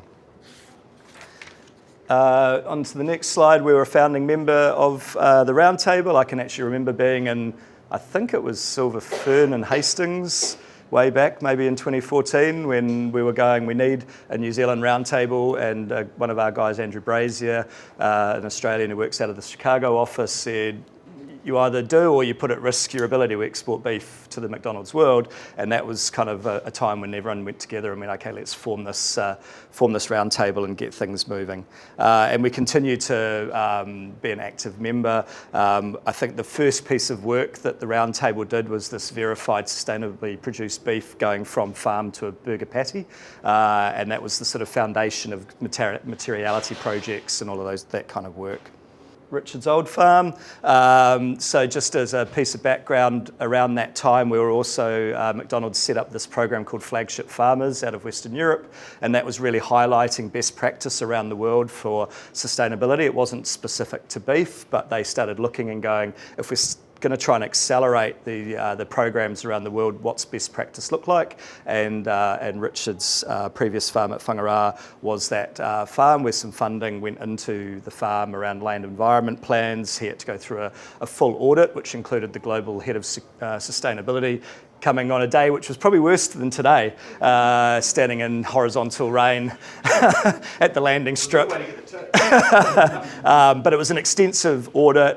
Interestingly though, like we had guys coming down from the US to do people audits, guys from the UK came down to stand on the farm and eyeball the farm. So, you know, from McDonald's perspective, it was taken very seriously to become part of this program. At the moment, if you guys know Mangaraara, in the sort of South Hawke's Bay, is that what you'd call it? Around that area. So, so Greg's farm, where funding from McDonald's has gone to AgResearch to help fund regenerative agriculture pilot on his farm. Just another example of how McDonald's is not trying to force stuff, it's just going, how do we put funding into places to help accelerate conversations and learnings and things that can be shared. Now, on to the customers. Isn't it amazing when you get amazing photos taken and then you notice something like that at the front and afterwards? Out of all the numbered table tents that we could have put there, you end up with number 69. Yeah. I keep meaning to Photoshop that one out. I just wanted to give you to sort of finish on a little bit about what our customers are telling us and then what we're doing and how we're trying to tell the sustainability story in a way that nudges perceptions when they're not necessarily customers begging for us to tell us that story. So if we go on to the next slide, you may have read this article not so long ago, is fast food still a cheap meal deal? And it was weird, someone said, I don't think McDonald's are pricing their Big Macs to be the cheapest anymore. And I was like, I don't know if we've ever priced our Big Macs to be the cheapest, but the reality is you're paying over $8 for a Big Mac these days because of all the input costs, the labour costs in our restaurants. You know, minimum wage went up nearly 40% in the last 6 years, so, you know, labour costs and all those types of things. But in a cost of living crisis, what our customers are saying is, geez, McDonald's is getting pretty expensive these days compared to other places I can go. We say at the moment, as much as people think KFC and Burger King are our competitors, an air fryer is actually our biggest competitor at the moment. People are buying stuff at home and just making their own stuff. So that's our kind of competitive market to go, why would you come to us versus making something at home or going to one of our competitors? I had a walk out at lunchtime today. There are so many food places in Christchurch now. You know, post-earthquake, we were one of the only places open. So the competitive nature of the market dictates that it's a value-driven market for a lot of people. So we did some research and we said we wanted to understand why people are buying beef, and then when you prompt them, what they're telling us about that. So I'm going to have to put my glasses on because I can't read this bit. But interestingly, the good news is for everyone, when you say how often are you buying food outside a home that has beef in it, multiple times per week, 33%, around once a week, 35%. So 2/3 of people are saying that if they're buying something at the takeaways or Macca's or somewhere, it's probably got beef in it. So from a beef consumption perspective, that's really good news. A bit of a long tail off to down to the people who never eat beef. But you go as a base question, you go, okay, there's a lot of people eating beef. Then we start going, why are you buying beef? So next question. As you can see, this is a kind of net of importance. Does it taste good? Pretty obvious. Is it good value? Pretty obvious. Is the quality of the beef good? Yep. Portion size, is it filling me up? Yep. Is it easy to get? Convenience? Yep. When you start getting down to sort of where it comes from and is it sustainably sourced, quite a lot different. But that's a sort of unprompted reason. When you're going out for a Big Mac, you're probably going, I just want it because I can get it in my car and it tastes good and it's going to fill me up. That's the general kind of net consumer perspective on beef at the moment. If you go to the next question, we said to them, okay, thinking about sustainable beef or why you'd buy beef for other reasons, what kind of things are important to you. So when it comes to McDonald's delivery on responsibly sourced beef, they go locally sourced, right? Kiwis made in New Zealand, by New Zealand made, pretty obvious. Animal welfare comes in second, grass-fed comes in, and then the environmental ones get a bit lower down again. So I guess why I was trying to paint this picture was to go, our customers aren't banging down the door right this minute going, give me a more sustainably produced Big Mac. They're kind of hoping that it's coming from New Zealand, and we've been doing a lot of job telling people about where the sourcing comes from. But when you get down to the more technical stuff around climate change and carbon and that, they just kind of going, that's so far away from me that I'm not sure that it really influences my purchasing decision. So then we asked them a bit more about, if we told you that we were helping New Zealand farmers produce beef in a more sustainable way, how do you feel about the brand? A net 76% feel strongly agree. That's pretty good, but you're really drilling down to quite specific questions here. But the awareness when you went, we're working with the sector, was quite low at 44%, but when you prompt them, they go, oh, that makes me feel good about it, which tells you if you can tell people that we are doing this work and we're all working together across the value chain, we are going to get some benefit from it. It's just not driving a purchasing decision right this minute. And then on the end here, we actually told them a little bit about global commitments and those types of things and said, how does that make you feel? 57% said it makes me feel better about McDonald's. 22% said it doesn't really matter to me personally. Quite interesting. They're going, I don't actually care that much if you start telling me about global climate change and that. Again, if you get any kind of research around climate change and carbon emissions and stuff like that with the general public, they tend to drop off pretty quickly because they're just going, it's so complicated that I hope someone else is getting to it. And I think that's what this room's about, is going, we know we need to do it from a McDonald's perspective with our global commitments. We know we need to accelerate change and do more. Just right now, don't expect customers to go, I really want that more sustainably produced Big Mac, and I'll pay more for it. So that was the research, and then I thought just the last few slides, some of you may have been to field days, wondered why McDonald's was there. That went back about 5 years ago, where we were going, actually we need to convince the primary sector first about what we're doing and why we're doing it and buying locally, and so we thought we'd be really clever and go there and tell our story. And I stood in the corner with this nice wall about sustainable beef production and whangarā and all of that kind of stuff. No one came and talked to me because there was an ice cream machine on the other side of the stand. And what we realised was actually everyone who goes to field days are families, and families are McDonald's customers, and actually they came to McDonald's because they wanted to experience and be with the brand. So we've actually changed over time. If you're going up, this year come along, we've got hot apple pie, so that'll be nice on a cold day. But we've also got the roundtable, and McDonald's are going to host a panel discussion around beef sustainability and talk about the whole value chain. And so you go, on the one hand, we're there from a consumer perspective and being McDonald's. On the other hand, we actually still want to make sure we're helping drive these conversations around sustainable beef production. What we also realised is, if we go on to the next slide, normally we run an ad and we go, we want you to buy this thing tomorrow or this next week. When it comes to food sourcing and quality, if we did an ad with a drone over a field with a farmer standing in the field going, this is where the beef comes from McDonald's, everyone would go, oh, that's who cares? But actually what we started to do was this Ordered From Here campaign, and we had layers of information. So if you've flown in Air New Zealand in the last couple of years, you might have read an article in Kia magazine talking about beef sustainability or some of our other local sourcing. If you're on our social media, you'll see a different layer of that kind of information, probably more in a fun kind of way, more gamified. And then there's been some TV ads and stuff for mass awareness. But what we found was we just have to keep nudging people. If you try and slap them and tell them to believe you, they're not going to trust us, and it's not going to resonate. But if we just keep chipping away and tackling those myths and rumours and talking about what we're doing, but in the right channels, then I think that's a good way to do it. And it's probably a good learning for this, for the whole value chain, because if you want to get the end consumer believing it, everyone kind of goes, oh, Country Calendar, everyone watches Country Calendar, we should just do more Country Calendar content. I think Country Calendar is like a phenomenon, but if you reproduce that content in different channels, that's not people watching it for that reason, so you need to think about it in a different way. But yeah, this is probably just some examples of how we then start talking about stuff in a slightly more technical way to get people to understand when they're sitting there reading the magazine on the aeroplane or something like that.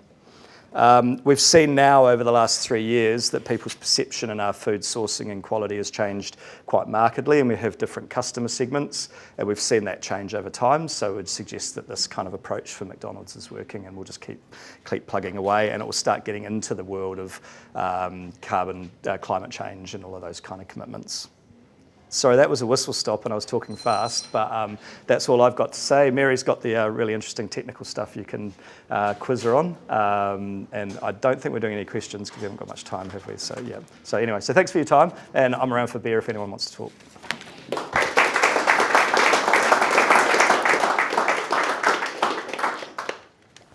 I don't even need to really introduce you, Andre. You're up, buddy. He was a little bit nervous last night, but I'm sure it's not a hostile crowd, even for a Brazilian. You'll be fine. Good luck. Thank you, Gil. I was thinking about how I was going to start this, and how I feel about sustainability when people ask me if a product is sustainable. I remembered one of my favorite books. I wanted to bring it here and read this part of the book, but I realized that I only have the copy in Portuguese.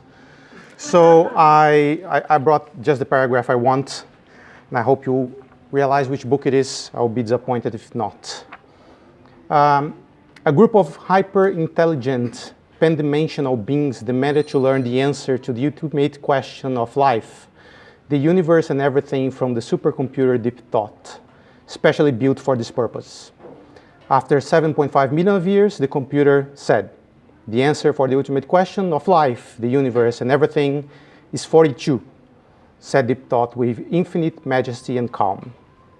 When questioned that the answer was meaningless, Deep Thought pointed out that the beings who instructed it never knew what the question really was. So every time someone asks me if a product is sustainable, not just beef, my answer is 42. First, define sustainability. Let's agree on the metrics, and then we can start talking about it. Environmental, social, economic aspects. Some people actually argue that we're missing one circle there. That will be the cultural one, especially in countries like New Zealand. And what I do, or the work that we've been doing mostly on LCA, fits on the environmental part, but just also acknowledging we have a lot of data on the economics, because that's what drives most of the production, but we need to take care of the social as well, and I'll go back later to that. What we do is something called life cycle assessment, which there is a very scientific definition, methodological things that I won't bother saying to you here, but to me it's like telling a story. So pick a product, and LCAs can be done for any product, and we will search or follow the life cycle of this product. We'll get data, we'll build a story, tell the story of that. So we go over the full life cycle of the product from the production to the end of life and telling the story, following it, gathering data, which I learned that you discussed it this morning, the importance of data. And then after having that, we will apply the different scientific methodologies to calculate the carbon footprints, the water footprints, the energy footprints, or any other of those metrics that underpin the concept of sustainability, at least inside that environmental bubble. So what we've been doing over the time is publishing papers and studies in New Zealand looking at the especially carbon footprint for livestock, because that's what people have been asking and that has been front of mind for the industry. So you're probably familiar with some of those papers showing that New Zealand has lower footprint compared to other countries, both for both beef, sheep, and also for dairy production. But the thing is, those studies, they are very useful, but they are done at a regional or even at a country level. And that's different when you dive in on the farm.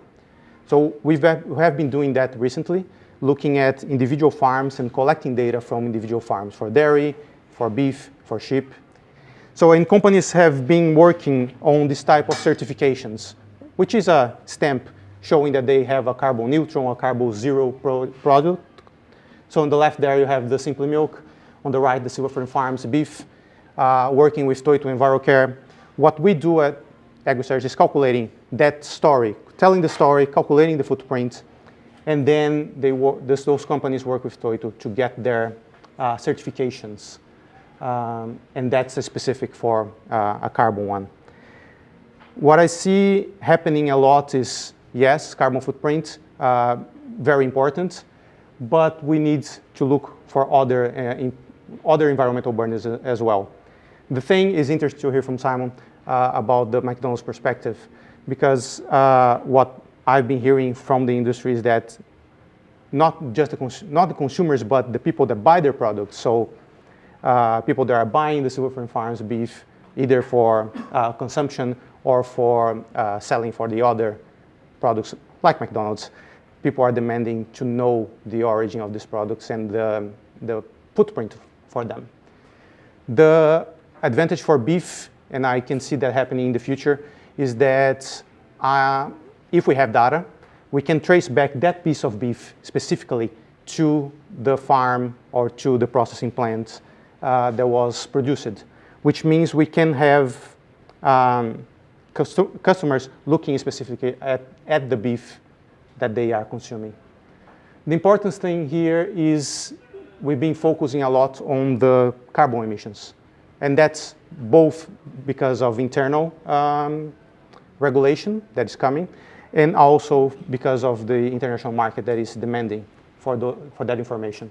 What we have been trying to do is that collecting all the data that we are collecting from those farms, the individual farms, can we look at new, or how can, at least on our side, what we're doing in the environmental, can we, with the same data, provide those people with information for other impact categories using the jargon, or for other environmental burdens. And that will lead to a more informed discussion about sustainability, at least on the environmental side.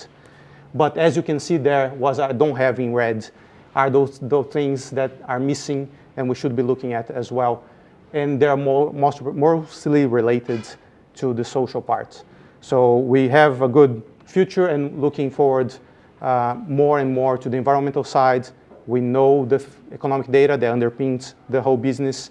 We need to look at the social as well, and maybe at the cultural, especially in countries like New Zealand. So I'll stop here because I'm interested more in the discussion and hear from you as well. But thanks for your time.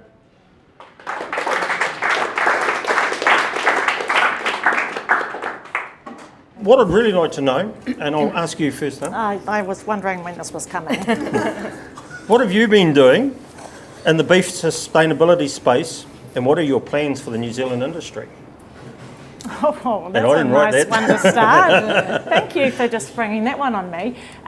So what have I done? So as part of my role, I lead our animal welfare science team, our nationwide education program, and also our humane farming accreditation program. So in relation to beef, we do have beef standards and have been working with a number of farmers that are keen to get certified under that. I also sit on the National Animal Welfare Advisory Committee, and I'm on the Dairy Cattle Working Group, subcommittee, which of course can impact the beef with dairy beef, for example, and I also sit on the beef and sheep code of welfare subcommittee as well, and so hopefully that, and we've been working on that for the last couple of years, and that will come out hopefully for consultation towards the end of this year. So doing quite a lot in it. Also work collaboratively with a number of different organisations and forums around the world, and beef is one of the things, beef cattle are one of the things that are often discussed. But my plans for the future in relation to where I see beef is I would like to see all beef cattle have a great life. I'd like them in a good death. I would like them to have shade and shelter. I'd like them to be able to express normal behaviours. I'd like them to be able to have some choice in terms of what they do. And I would also like a whole lot of other things, but I don't want to take up the rest of the panel time, so That's I cool. will. So firstly, I'd like to compliment you on your efforts and what you're doing and where you're doing it from. I think that's really good to have SPCA involved in that. So Mary, I'll come to you. Yeah, so as I said, I've been in this position for just over 12 months and the Sustainable Sourcing Manager for Australia and New Zealand, concentrating on agriculture. But as a beef burger business, the majority of our Scope 3 emissions comes from beef production. So that's been my laser focus for the last 12 months, is beef production in Australia and understanding what our Scope 3 emissions profile is. It is, our Scope 3, as I said, we're a global beef burger business. So our Scope 3 emissions profile from beef outstrips anything else that we do across the business. Restaurants, waste, electricity, renewable energy, doesn't matter what it is.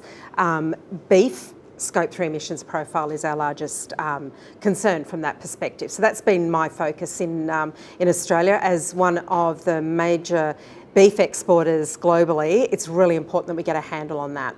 So now that I'm starting to get my head wrapped around what's happening in Australia, I'm now sticking my head up over the hedge a little bit and seeing what's happening here in New Zealand, because that's obviously comes under my remit as well. So it's about understanding what's happening here. You guys have been doing a lot in this space for a while, leading the way. You're the experts, so here to learn and listen and find out where's the best place to be able to collaborate to, one, understand that Scope 3 emissions profile, what's the data look like, and look at where is the best place for us to be able to work together. It literally has just started over the past 2 or 3 months in terms of really starting to delve into this space and see what's happening here. But that is, it's probably going to form a major part of my work over the next few months. What's your first impressions? As I said, I think you guys are ahead of the curveball, and we've probably known that for a while in terms of understanding your data. It's been really interesting today, though, to hear people talk about data and education, because that's exactly what we're hearing and seeing in Australia as well. We just came from the Rockhampton Beef Week a couple of weeks ago, which is the largest beef expo of its type in the Southern Hemisphere. And all the talk was around understanding what that emissions profile is.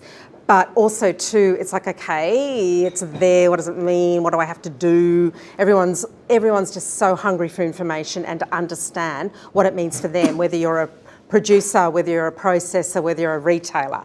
Wherever you are, you sit on the beef supply chain, what does that mean for you? So education is a huge piece, and I'd still say that education is still a huge piece here for New Zealand as well, even though that there is a lot of understanding here, and I think that comes from probably a lot of government incentives or being government driven, but I'd still say that there is a lot of education there about where to go and what to do. What does it mean for me, and how do I apply those learnings to my own business? Blake, financial sustainability falls on your area. How are we going? Well, right now some challenging times, but that's not exactly all the fault of the producers themselves, right? So yeah, I mean, overall as an industry, if you look over the last 10 years, really well. Actually, beyond 10 years, we've gone really well.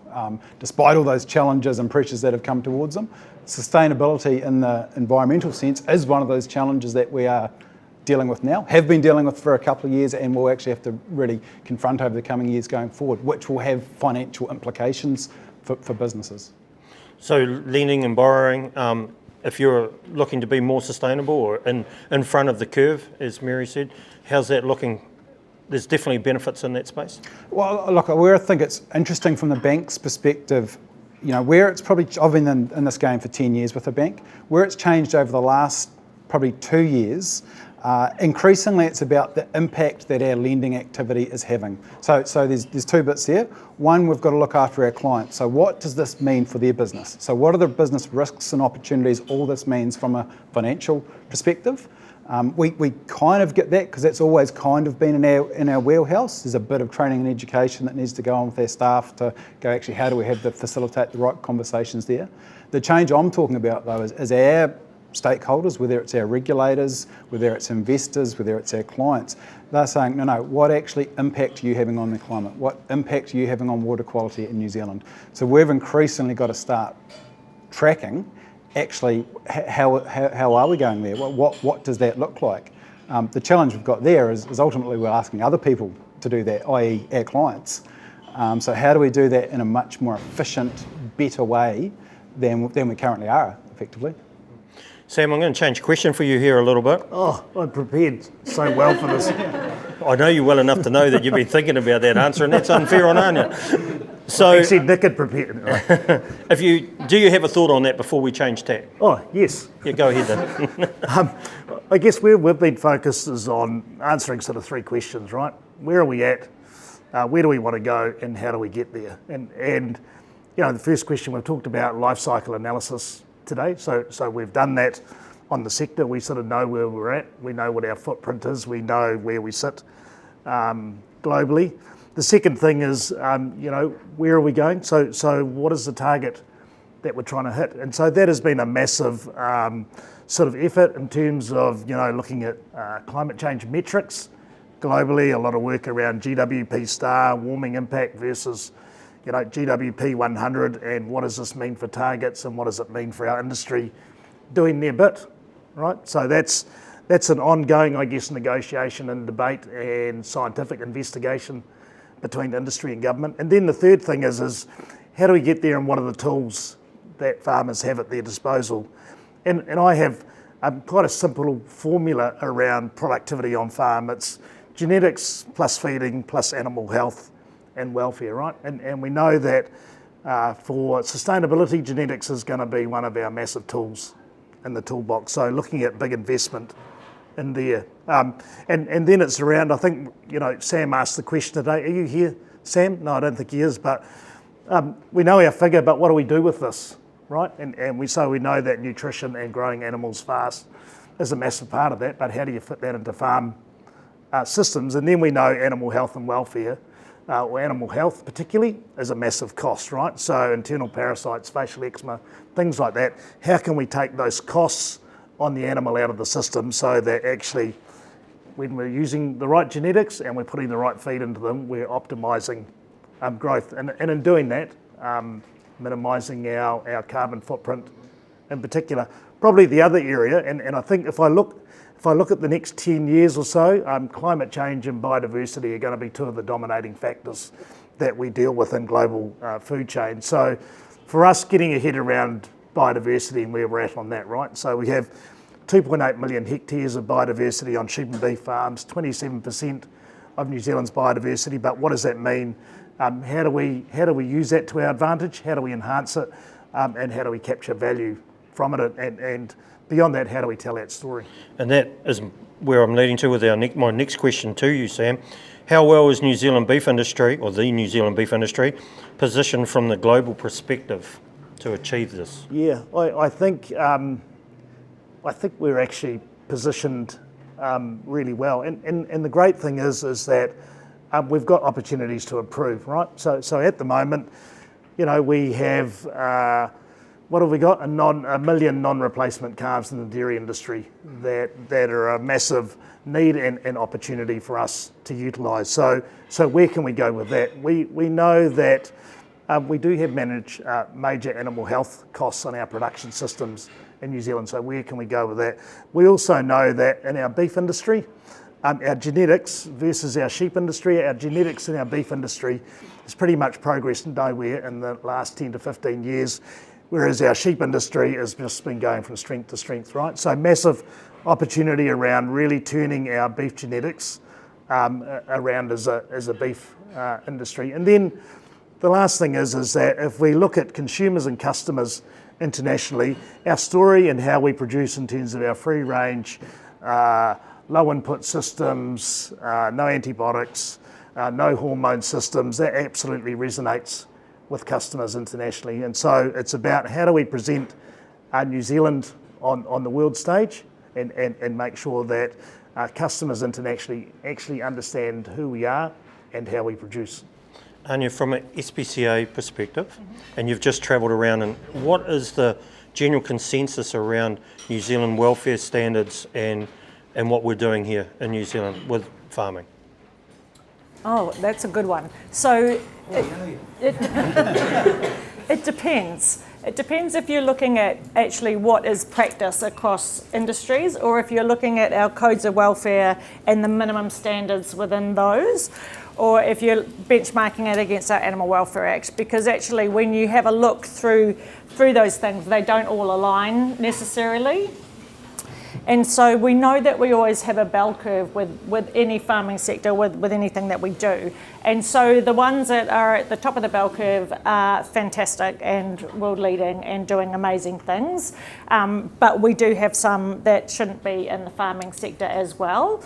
And there are different compliance tools to deal with those in terms of a carrot and a stick thing. But I think that it's also quite difficult to compare our farming system and other farming systems around the world, because everybody farms differently. There's different environmental conditions, there's different legislative frameworks, and there's different practices that have arisen in different countries. So, for example, comparing an indoor system in America with our system, there's things that you can compare that are comparable, but then there's differences within the whole entire system. So I think New Zealand is doing really, really well as a whole, and I think we can do better at telling our story. But what I think is that we need to have meaningful, incremental improvements in animal welfare so that we continue to stay ahead of the game. Keep lifting the bottom of it. A good example of that contrast is that Red Tractor in the UK did a benchmarking comparison between their own audit system or assurance system, the Australians and New Zealand. And of course, the Australians will be pleased to know, I think they're in a distant third place. But we won't dwell on that for the purposes of this conversation. But actually, one of the classics you talked about, right, is that they scored New Zealand and Australia really poorly on housing, right? And so, which was a load of bollocks, in fact, because actually we don't house our animals anyway. So you did right. The ability to compare apples with apples and tell our story to the people that matter is really important. I mean, retailers in the UK understand it, but not necessarily consumers. But it's about education and perception, isn't it? Yeah. How do you get on with education and perception in your role? Like, how are we positioned globally in your role to meet your customers' demands? Yeah, that's a really good question. No, you're thrown, aren't you? It's a good question. It's a really interesting question, because from my perspective, I look at, when you talk about who's your customer, one of our biggest customers from an Australian and New Zealand perspective is the export market. So Simon was talking earlier on in his presentation about consumer expectations and what they're looking for, etc. And that's purely at the consumer base there. Who's walking into a McDonald's restaurant and buying a burger? From a raw meat perspective, one of our biggest markets is the export market. So in New Zealand, McDonald's buys roughly 40,000 kilos of beef a year. 30,000 kilos of that is exported. So there's more McDonald's markets around the world, restaurants around the world eating Kiwi beef than is what's consumed here. So it's really important that we understand what their expectations are and what they're after as well, which is exactly what we're doing in terms of trying to understand what our Scope 3 emissions profile is. Because we have now, McDonald's globally, as Simon pointed out, we've signed up to SBTI targets. Many companies, global companies around the world, have signed up to SBTI targets. What does that mean? Essentially, what we have signed up to is to keep global warming under 1.5 degrees. So and each company will have their own expectations and their own targets to reach that have been worked out by people far smarter than me. And it takes a long time to get to those targets. So that Simon showed there, our SBTI targets were ratified in December last year, and there was months and months and months and months of global working with SBTI to get to that point, to be able to do that. So it is really important that I think that as producers, as retailers, as people who participate across the entire beef supply chain, understand exactly that from an exporting perspective, this is really critical for us as exporting nations to understand that and to be able to get that right. If we haven't got viable exporting markets, we're nowhere. We're in big trouble if we don't realise that piece and understand that piece. So at the moment, I think that we're doing a really good job of ensuring that we're working towards making sure that we have really good trade relationships, trade responsibilities via understanding these targets and meeting that responsibility. I think we're in a really well-placed position to be able to act on that quickly and at pace. It sometimes feels like it's grinded out time as we work around what all of these different models mean, what these different emissions profiles means, particularly as we talk about different regions. It's different from what's happening in Queensland to what's happening in Victoria, let alone what's happening here in New Zealand. There's completely different profiles, and that needs to be recognised and understood. Once that's mapped out, once that's understood, we're in a position to move quickly and at pace. Thank you. As Rabobank's a world-leading agricultural bank or rural bank as such, where are we positioned globally in that space with the leaders of Rabobank? Really, really well. And I'll tell you why, because everything that Sam said, you sort of look at the natural environment in which we operate, the farming systems in which we operate, the farmers and sort of the entrepreneurial spirit that we've had, what we can demonstrate through life cycle analysis and that actually where our footprint already is. And then you get on to actually the ecosystem within New Zealand doesn't always feel like that, but sustainability is pretty front and centre of the discussions what we're having. It'd be pretty hard pressed to turn up to a conference about ag and not have a really big focus on sustainability. And then you look in the beef sector, you've got the Farm Assurance Plus accreditation program, which is a pan-processor set of standards. So we can then go to global and go, look, there's different systems around the world. This is how we're defining it in New Zealand. And they're going, gee, the amount of information and data we can get out of here is completely unprecedented to what we're getting out of the other regions in which we're looking at, because we're doing this analysis all over the globe, right? And another good example is even with trying to understand the emissions footprint of our clientele, we're trying to get ground up data from every region in which we operate globally. Here in New Zealand, there's a whole range of calculators that we can, our clients can access to provide that information to us. In Australia, we've had to work with Melbourne University to create a calculator and put our clients through a 1.5-day workshop to generate a carbon number. My colleague in the United States, good luck actually just getting on farm in some of those places in Texas around talking about climate change, let alone getting them to generate a climate number. So really well positioned. The key is that we can't get complacent. Like it's a base, it's where we're starting from. But I can tell you within our network, the way we've looked at it, because we're establishing our baseline as well, they go, New Zealand's starting from a really, really good place. Cool. That's a really good answer, actually. I'll give you the tick on the wall.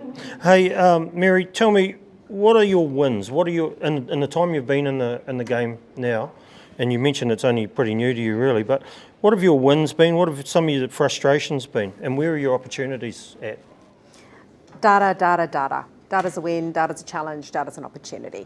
And I'm so happy to have heard that spoken about today as well. If we don't understand our data, then there is no platform for moving forward and for understanding where we can then invest our money in intervention opportunities to get that profile down, that greenhouse gas emissions profile down.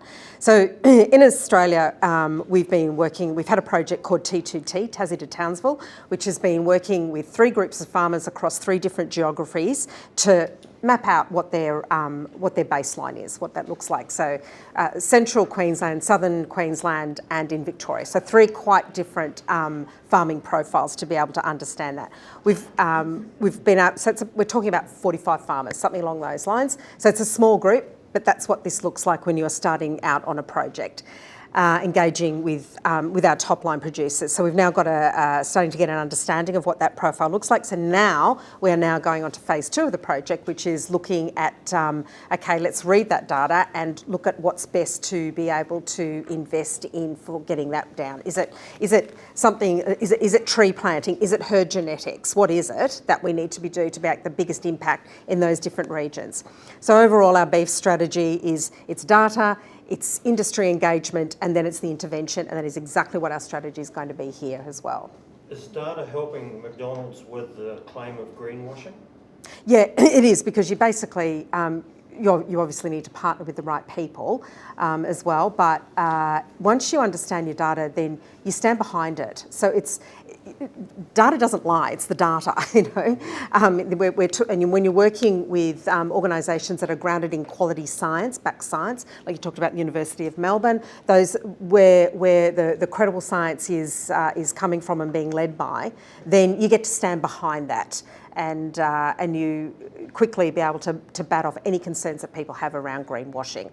I think that's a really, anything that we do, particularly now that we're all signed up to SBTI targets, that part's really critical. You can't get away with, you know, doing something over here and then buying a plot of land over here with some trees on it and saying we're done. It's just that, yeah, we're not involved in that at all. Sam, from your perspective, that's really good to say that we can't just go and buy a plot of land and get over it and do that. So data for you, I mean, you're about to change roles, but what are some of your highs and lows along the way in this journey?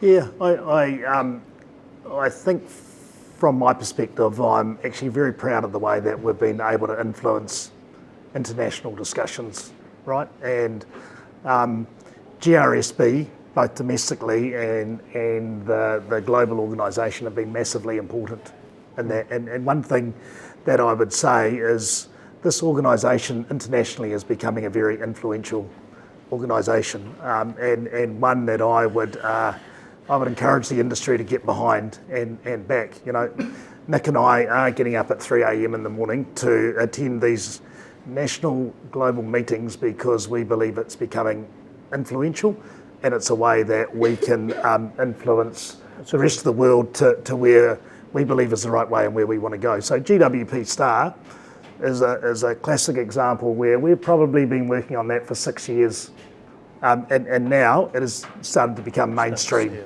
in the way that is used internationally. And so for me, that's something that I'm very proud of as a New Zealand industry and influencer. I'm very proud of our industry, full stop, because we do things well. And you know, as I reflect on, I've worked with farmers for 30 odd years, we aren't necessarily the best farmers in the world, I don't think always, but I think we're absolutely the best at adapting to change and being agile. And I think we see that time and time again, as you put the right information in front of farmers, you put the right knowledge in front of them, and they respond. And I think that is the challenge at the moment when we talk about sustainability. Farmers have got to be clear on where is it that they're trying to go, right? What is the target there that we need to hit? And if the target is clear and there's good justification behind it, our farmers will crack on and do it and excel every day. So I think for us, one of the challenges now, let's get clear on where we're going as a sector, and farmers can plan and can invest, set up their farming system, set up their genetics and whatever else they want to do, are confident in the knowledge that they're going in the right direction. So I think that's one of the major challenges and probably disappointments that I have so far, is that we sort of haven't nailed that clear north direction for our farmers and for our sector. Don't let, you know, I've been here 10 years and I don't know if necessarily we've got any more certainty around water quality than we did 10 years ago. So not letting uncertainty be an excuse to do nothing. And what you can do now is understand what your risk profiles or potential, where you sit. And this is again with something like FAT Plus or something where you're running a ruler over your operation, going, here's where I'm doing really well. Here's some stuff that potentially are an issue of liability for me. That doesn't even actually mean you need to go away and address it then and there. There might be some no regrets, low-hanging fruit. That would just make sense to do it then. There might be some other stuff going, potentially, you know, I'm heavily exposed to winter grazing.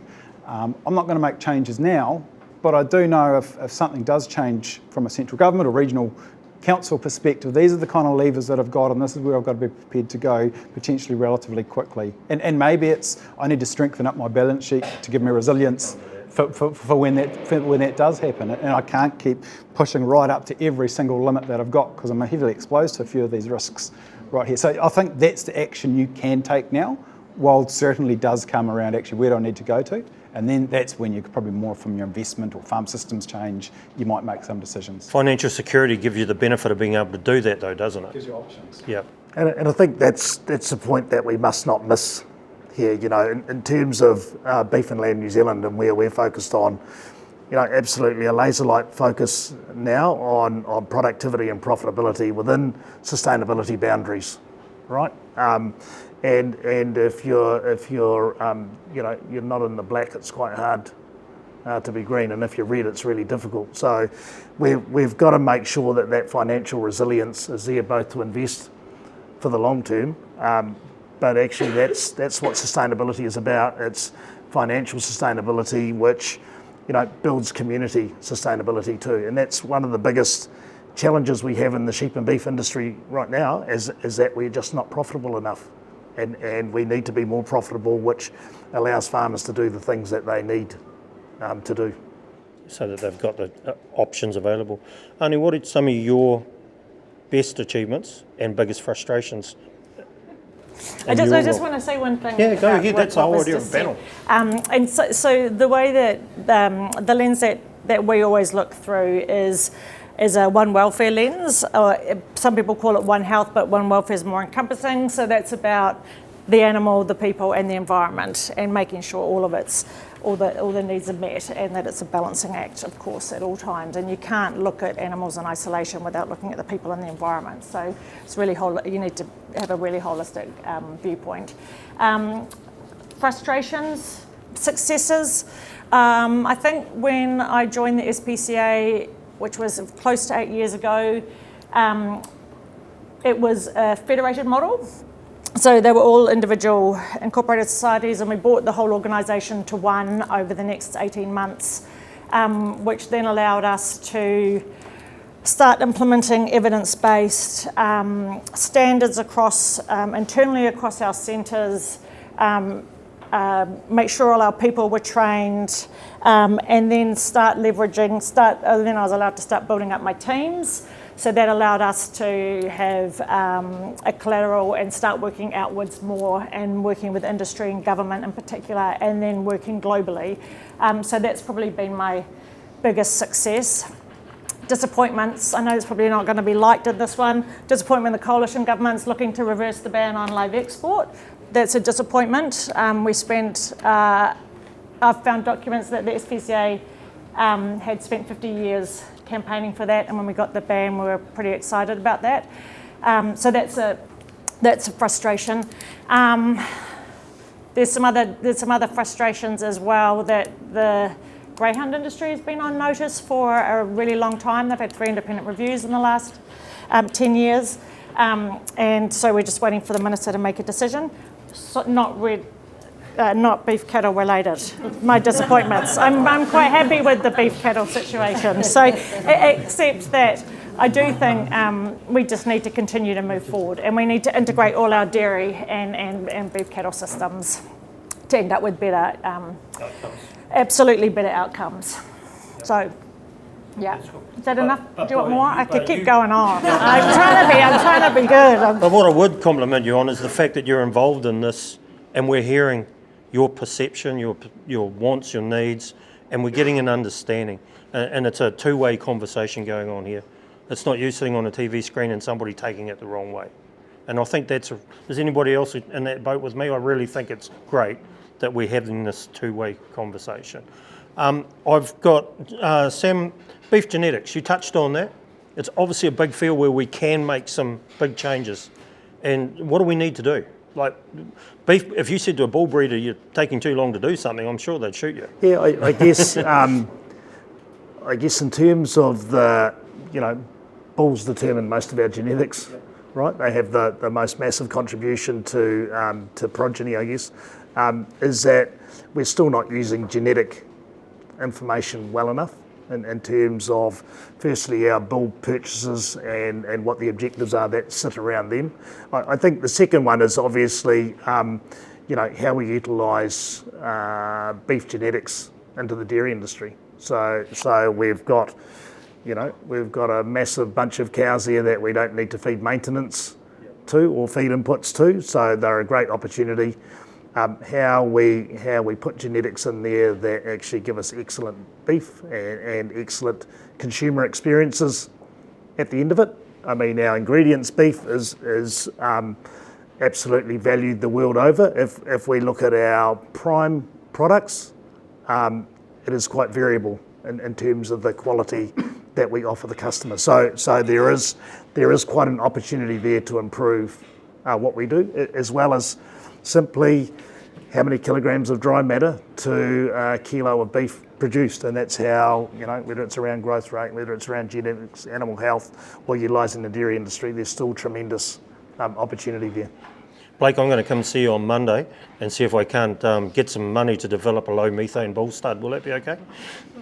Hey, we've invested as a bank quite a lot into AgResearch. So this is, and this is part of us and other banks and processes and industry going, look, we need to get together and work together around providing solutions. And part of the solution is a technology solution. There's a technology gap here, right? And that's where we have a role to play. And this comes back to the point at the start. We've got expectations that our clients need to do stuff. We've got to give them the tools to do it, so we've got a role to play. So AgResearch is, for those that don't know, is the private-public JV partnership looking at methane reduction technology. How do we develop and commercialise it and get it in the hands of farmers? That, in my mind, that's a long-term play. That's going to take probably a long time for that to show up, but these are long-term big issues that we're dealing with. From a media perspective, that is one of the tools that has actually got people up and listening at the moment. I'm really hearing, when you're talking about that with Jamie Mackay, I'm hearing feedback and stuff like that too, that that's great that we've got that partnership going together, and from your perspective to see that industry and government must be great. Have you guys got anything you'd like to add to this panel before I throw it open to the floor about, have we missed anything that you'd like to bring to the table around sustainable beef? Mary, anything that you want to add? No, look, it's just, it's the conversation of now, and it's the most pressing matter for beef industry worldwide to nail is, what does sustainable beef look like and how do we get there? And it all starts at the farm gate and knowing data. And I think that it's really important that all aspects of the industry support producers in that journey to find out what their data is, and that we work collaboratively around that. I know at times that can sound like throwaway words, but it's twofold in that if we all work together, we're going to be able to get to these big targets that we've got. If we continue, if we can't work in silos. If we work in silos, we're never going to hit those big 2030 and 2050 goals. I would suggest the biggest silo breakdown today is the fact that we've got Arnie here, and that's a start. Yeah. No. Shall I scrub that off? But what I'm saying is it's great to have this cross-pollination of views. Yeah. I'd agree with that. Sorry, not with that. International partnerships on this are absolutely critical. So if you look at it globally, whether we like it or not, the beef industry is under massive pressure around perceived environmental impacts and also questions around nutrition, right? But on both of those things, we absolutely have a tremendous story in terms of how we produce and what we're doing. So it's a matter of actually how we work together internationally to have greater influence. One of the classic stats we have now is around, carbon emissions per calorie, is it? Or per nutritional unit, right? Which is a massive ratio in terms of beef versus a whole lot of competing, or red meat versus a lot of competing proteins. Right, so it's a matter of thinking about where are our advantages and what's important to the customer, and how do we meet their needs, and how do we tell the stories to do that. So actually finding that part of cohesion that the customer is going to adhere to. So is it calories? Is it kilograms? Or what is it? Because beef, in terms of I've got to get this right. Carbon footprint per nutrition unit, red meat has got a really positive ratio compared to a lot of other competing proteins, right? And that's one story that we haven't even begun to tell. Because that's the real challenge, right? Like, it's not just I can reduce emissions from agriculture, just stop producing food. Yeah. But, we've got a global food security issue as well. Mm-hmm. So it's how to do both. And that's where, getting the metrics right around, okay, it's not just around ultimately how do we reduce emissions from in an absolute sense, but what's the implications from a nutrition point of view. And I think that's, to your point, Sam, where the beef story that's what I've poorly explained, and Blake has sort of nailed. Arnie, you got anything you want to throw out there? And I'm a little bit scared now. No, don't. I actually paid you a compliment. Let's go back and talk about the deception. No, I've always enjoyed my time working with the Sustainable Beef Roundtable. There's other committees I sit on that I do need to, be brave on. Farm to Processors Animal Welfare Forum, it's a good one for that, yep. Okay, so how does this help you with those other committees? Oh, nothing. They're all lovely too, though. They're good. How do they help me? Well, I sit on a lot of committees and boards. It's one of the things that I do, and it's always good. I always really enjoy working collaboratively with all stakeholders and industry and government ministers. Yeah, it's always a good time. Yeah, we're all just people. Yeah, at the end of the day, I think that's relationships and what every person brings to that relationship needs to it. Mary, you got anything you want to throw out there? No, I think that, as I said, it's globally beef sustainability, and what that actually means too when we talk about sustainability is really important to define properly as well. There are a number of different things that come under that banner of sustainability.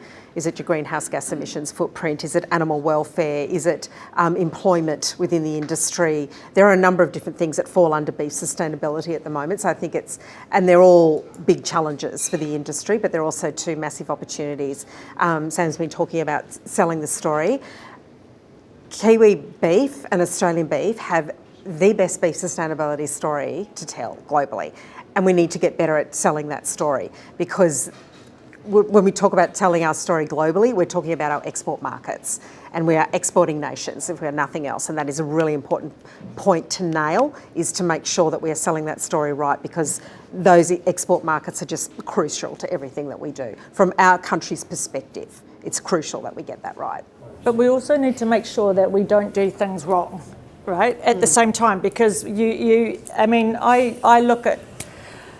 get access to all the compliance data, both obviously from SPCA, but also from the Ministry for Primary Industries. So I know what is happening in the bottom 2% of the red beef sector.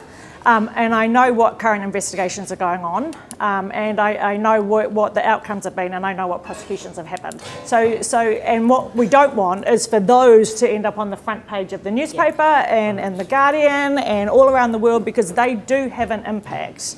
And what we don't want is some animal rights organisations, just to point out SPCA is an evidence-based animal welfare organisation, when we have animal rights organisations do exposés around the fact that we haven't actually got a cohesive sector-wide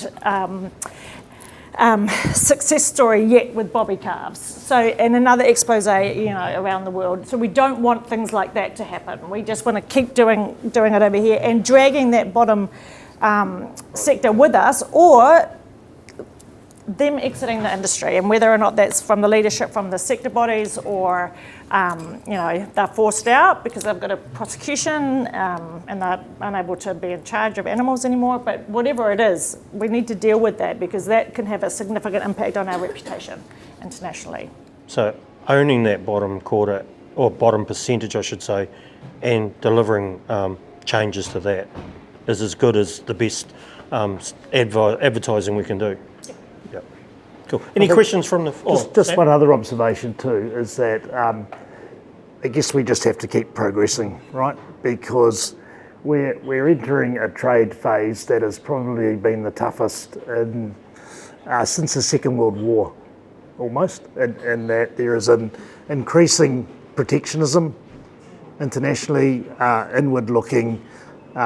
People are looking at every opportunity to actually keep New Zealand out of their markets. And so, you know, being ahead of the game in terms of anticipating what those barriers will be and being able to manage them. A classic one that we're fighting at the moment, right, is that the EU has put a deforestation regulation in place. And that one is not easy for us. Actually, we know we're tidy on it, but it's not easy for us to prove, right, and to provide the verification around. So anticipating that it is going to be difficult in the trading environment for probably the next 5 to 10 years or so, and making sure that we're ahead of the game. You know, Beef and Land New Zealand and government and others and MIA will be advocating, and our trade... I'm just going to bring him into that. Our trade ambassador will be doing an excellent job of influencing those discussions, but it is a tough environment right now. Hamish Ma, as our trade ambassador, do you want to extend on what Sam just said there? Yeah, go on, mate. Yeah, no. Craig likes to pick on me because I once asked him to MC a thing that I was meant to do, and ever since he said yes, everything I've gone through, he's got me up the front. That was a good thing you did there. Thanks, Craig. Look, I guess what I would say to all that is I would reassure the people in the room and the industry that actually New Zealand, and what Sam has said and everyone else, that New Zealand is very, very well placed in terms of trade going forward and how we're looked at from the rest of the world. We've got a very unique production profile. It's been said about, you know, and inferred our animals go to the feed, whereas in a lot of other countries the feed goes to the animals. So our carbon footprint per kilogram of food produced is naturally very, very low because of that. You know, the first thing people say to me when I'm offshore is, you know, you guys live in paradise, you're farming in God's zone. And when you're away and looking back, you know, that's exactly where we are. In a lot of places we are in God's zone. So it's up to us as an industry, really, for me, to capitalise on that, the good story that we have and that's being told. Sam made mention of protectionism, and it is becoming more and more of a thing. As much as we have a good story to tell, we should be proud of it.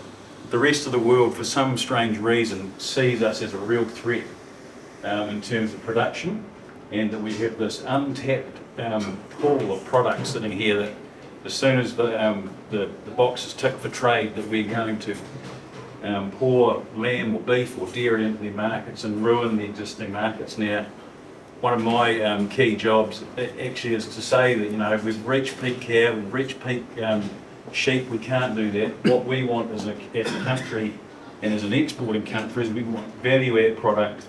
We want to add value to existing markets. We're not there to disrupt global trade, we're there to work together.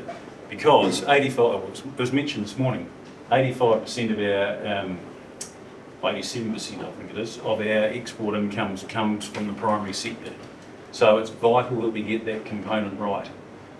Wherever we go, sustainability, it's been talked about all day. Sustainability is the number one discussion we have.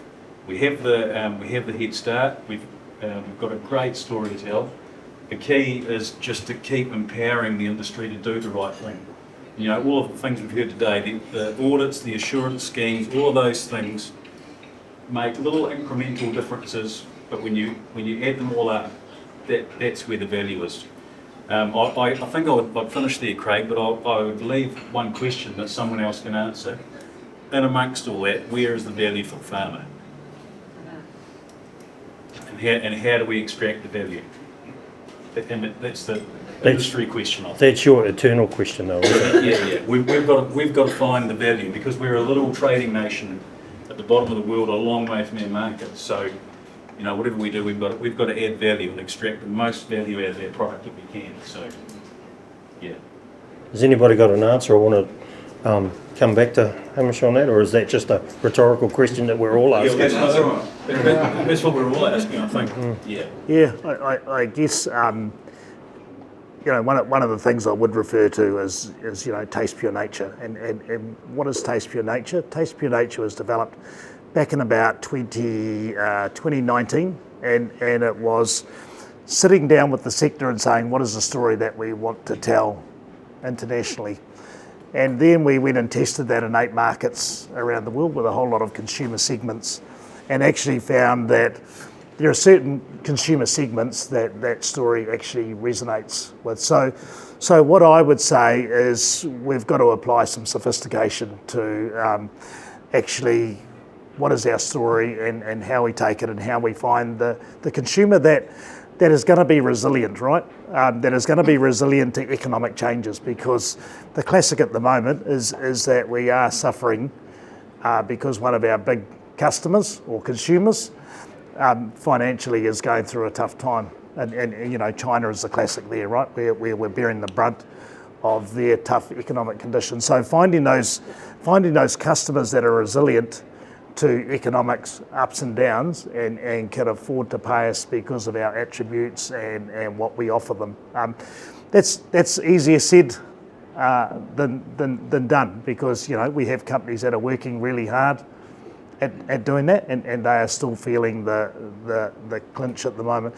I think the other thing too is that, you know, often we focus on the meat side of the business, right? So there is, you know, anywhere from 15 to 25% of the carcass when we're talking about beef that is other products, and New Zealand has unique characteristics in terms of our production systems, in terms of our disease freedom, and you know, pet food is a classic example of that, right? Where the pet food market is growing massively internationally. The growth of pets in households in China is faster than their birth rate now. So I think, you know, thinking about where are the other opportunities, and it's just not around feeding steak to humans and burgers to humans as well. There are other opportunities that we're actually got to squeeze that sponge as much as we can to look at those opportunities, and our survival really does depend on it.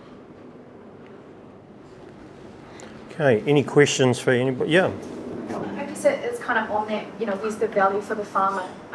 But interested to know, maybe from the McDonald's, our friends at McDonald's, we hear that the consumers care about sustainability. Are they willing to pay extra for sustainability? Yeah, look, that's a really good question, and you probably saw today from Simon's presentation that at the moment it's probably not high on their priority. Walking into any fast food joint and going, okay, who's the most sustainable here? And that's going to be influence my buying decision. I don't know if we're quite there at the moment, particularly in a cost of living crisis, which is being felt around the world at the moment. So I think that's where it's beholden on these larger global organisations to continue to do the work to produce sustainable beef, because we need to continue to maintain a focus on those export markets. It's at some point in time, people will certainly turn up to the counter aware, have much more self-awareness of why they're buying what they're buying. And I think that maybe goes back to the story that we're telling about how to tell our story a little bit better. But at the moment, I'd honestly say the focus is on our global customer and being able to sell and tell that sustainability story. Because at the moment, when we're in, as I said, in a cost of living crisis, I don't know if people are making decisions on where they buy their food based on something that's sustainable. That's at that domestic consumer market.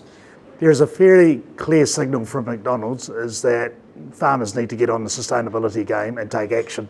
And we heard from our farm managers today, it's got a cost, right? It's got a significant cost to the business. So has McDonald's given any consideration to, I guess, funding ahead of when the customer is going to pay for it, in terms of supporting farmers to get on that journey, because you're absolutely confident as McDonald's that, let's just say in 3 years' time, there is going to be demand from the customer, and the customer is going to be willing to pay at that point. So I know that, for example, you support the Global Roundtable and project initiatives, which is awesome. Have you given any more thought to sort of that lead funding of farmers to be in the right place when you're going to need them to be there?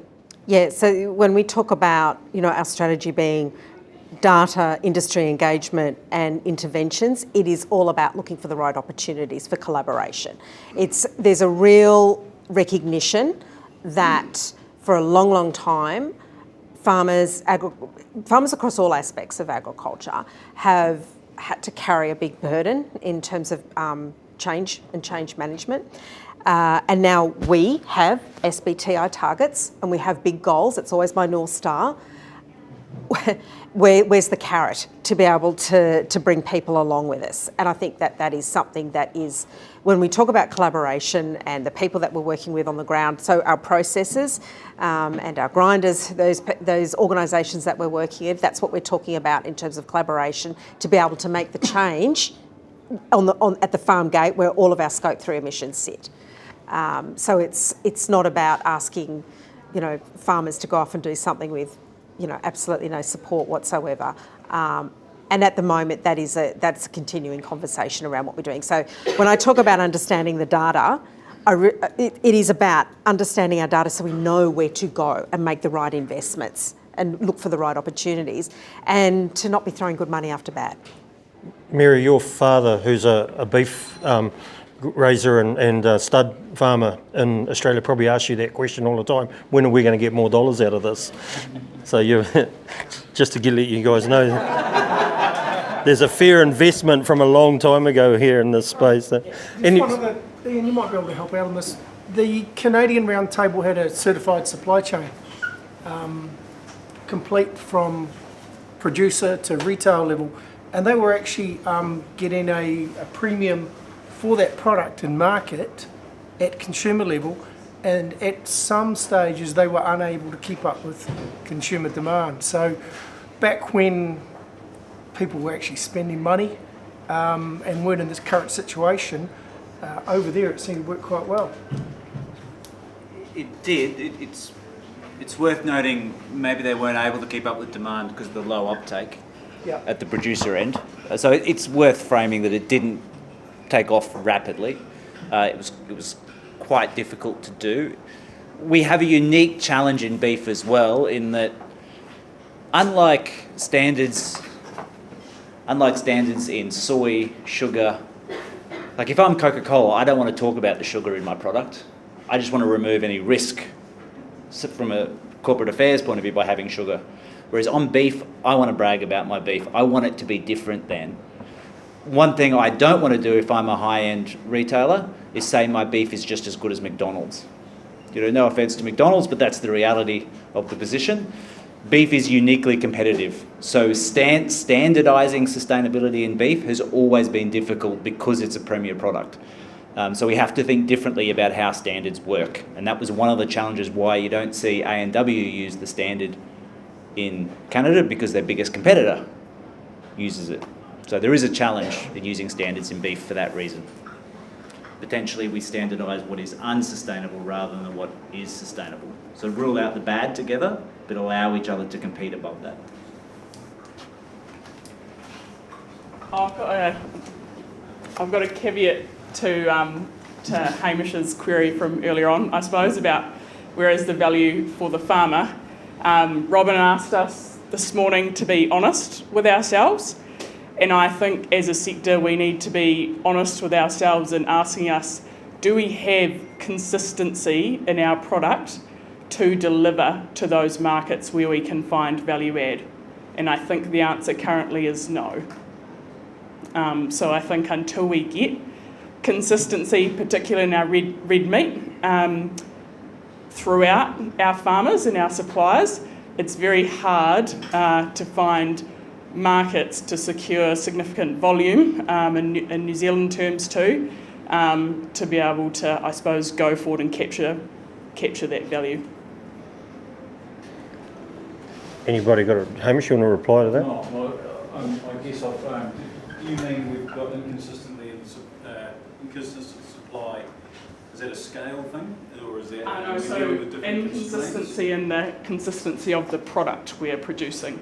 So that actual steak on the table. So eating quality. The eating quality, that type of stuff. And, and do you mean that we're dealing with farms that are different, so we've got different animals, we've got different breeds, that kind of quality, or that our market just isn't big enough to be consistent?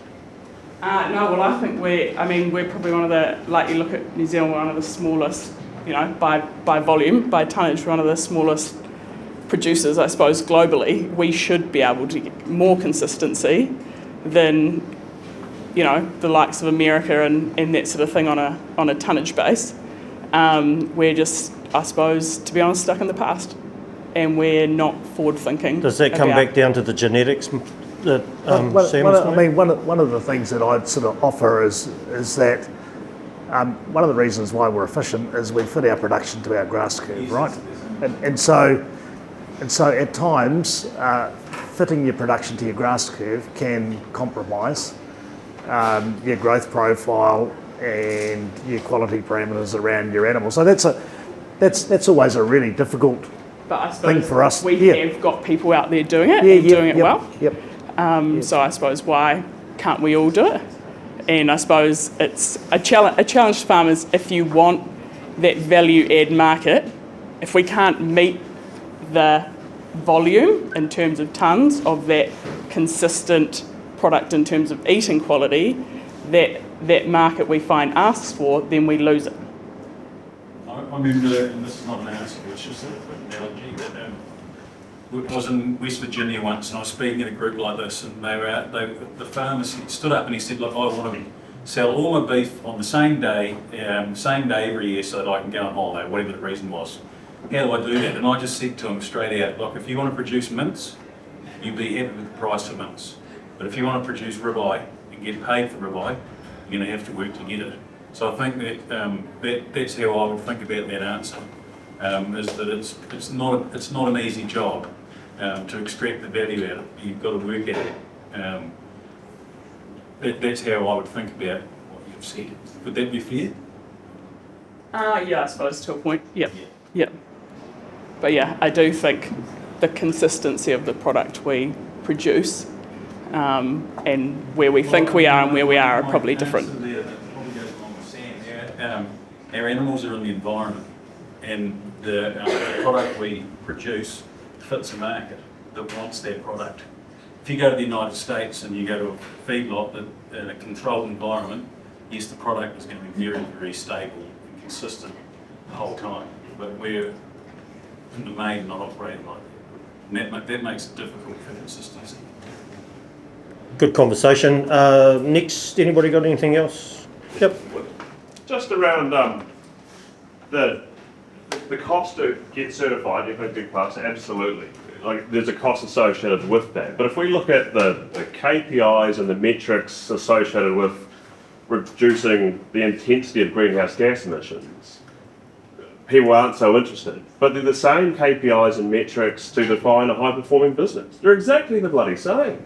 And so, does the round table have a role, beef and lamb, MPI, in supporting the industry to adopt those KPIs and metrics? Because if we do that, we get a high achieving businesses and we reduce our greenhouse gas emissions.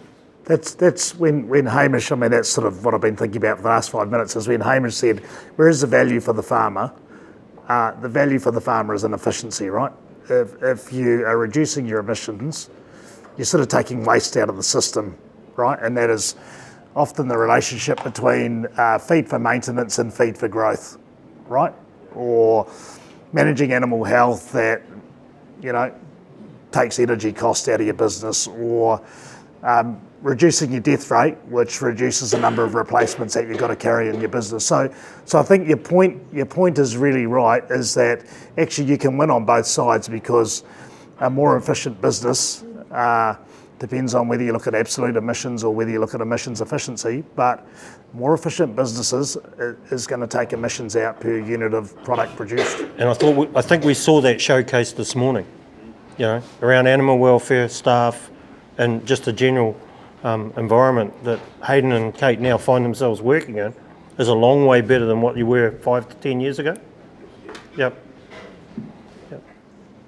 And I think there's a strategic decision. Like, any business needs to make a strategic decision around what sustainability means to their business. And at one end of the spectrum is you're a leader and you're right out the front and you're trying things, and some things don't work and some things do. Others, it's purely compliance. I'm just going to tick the box. I need to do what I need to do. And there's risks and opportunities associated with both of them, right? But to the point here, there's sort of a happy medium in the middle here, where actually, if my mindset is it's not just about ticking a box and meeting the regulator of what I need to meet today and what I need to meet next year, but I'm looking strategically what this means for the efficiency of my business. I think there's a real win-win there. So I think mindset's a big part of that. The big picture, Mary, is that McDonald's sustainability is relevant to this too. You need this to happen to make sure McDonald's is sustainable. Yep, absolutely. All up and down all aspects of McDonald's supply chain. It's critical. We've got big goals to meet, big growth plans as well. So how do you grow sustainably while reducing your absolute emissions? Is basically my job to work out, and that is to be able to continue to be here out to 2050 when we're expected to have a population of 9 billion people or something globally. It's a really critical piece to get right. Yeah.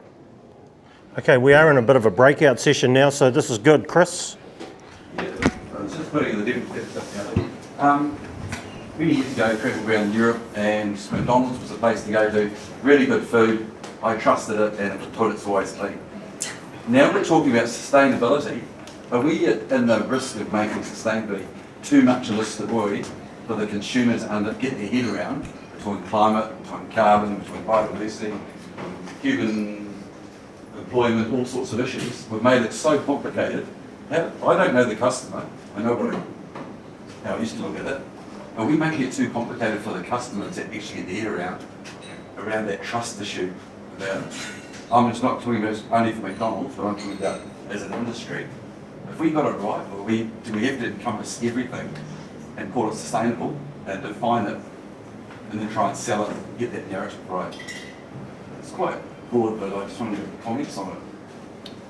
Or is it just what we've got to do? So just as a comment and just as a broad comment on what I see, the beef sector globally is under a lot of pressure at the moment. Animal production is getting it, from all directions at the moment. Are you sustainable? You're contributing to greenhouse gases. So I think it's really important that we don't take our foot off the pedal there. Probably not the right terminology to use in this environment, but certainly I think it's important that we don't lose focus on why we're doing what we're doing. There might be a complication to it, but everyone's working hard in this space at the moment. I don't think it's something that we've suddenly plucked out of thin air and gone, we'll just concentrate on this and we'll worry about, because it's a nice to do or it's a bolt on to be able to do to our business. It's now an imperative.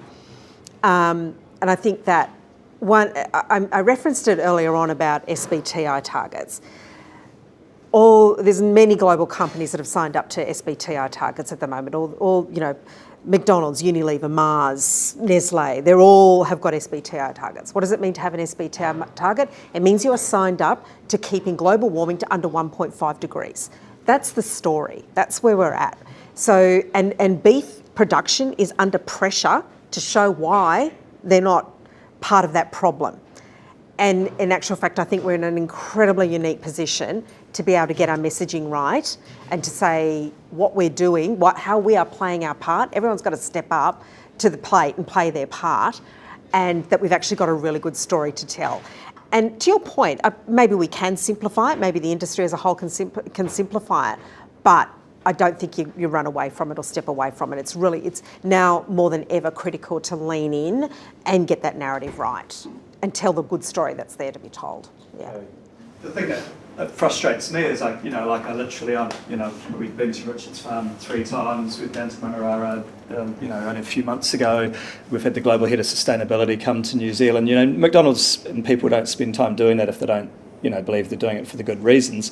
Then you get the flip side. There's winter grazing was mentioned earlier, and there's one particular single issue activist who's going after winter grazing, hasn't been heard by central or local government, industry organisations, and so they go, McDonald's golden arches. So you go, he's now coming after us and me personally to try and drive a change, because he's got one specific issue, which is that bell curve that I think Anya was talking about as well.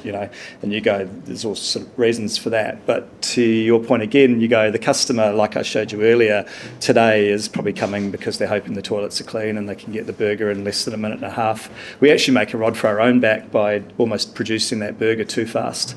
It's hard to comprehend that could be a quality product when you can get it in a minute and a half, and that's our drive-through time targets for our staff. So then you go, what you need to do is have that underlying story and be confident that you're doing as much as you can in the right places, so that when people do come after you on single issues or specific bits and pieces, you go, yeah, we're sitting here in a meeting today talking about this and trying to address continuous improvement or bringing that bell curve up or things like that. So I think I agree with you. We can't tell a day-to-day McDonald's customer right now that burger is going to be more sustainable and blah blah blah blah blah, because they're not listening, they don't care, that's not why they're coming. But you need to be confident of the story and the layers of the story, otherwise you'll get exposed, and that's where we have a problem, because people come outside the golden arches to get the media attention and to get the all of their friends along, so they don't go to ANZCO's office or a processing plant in the middle of the countryside.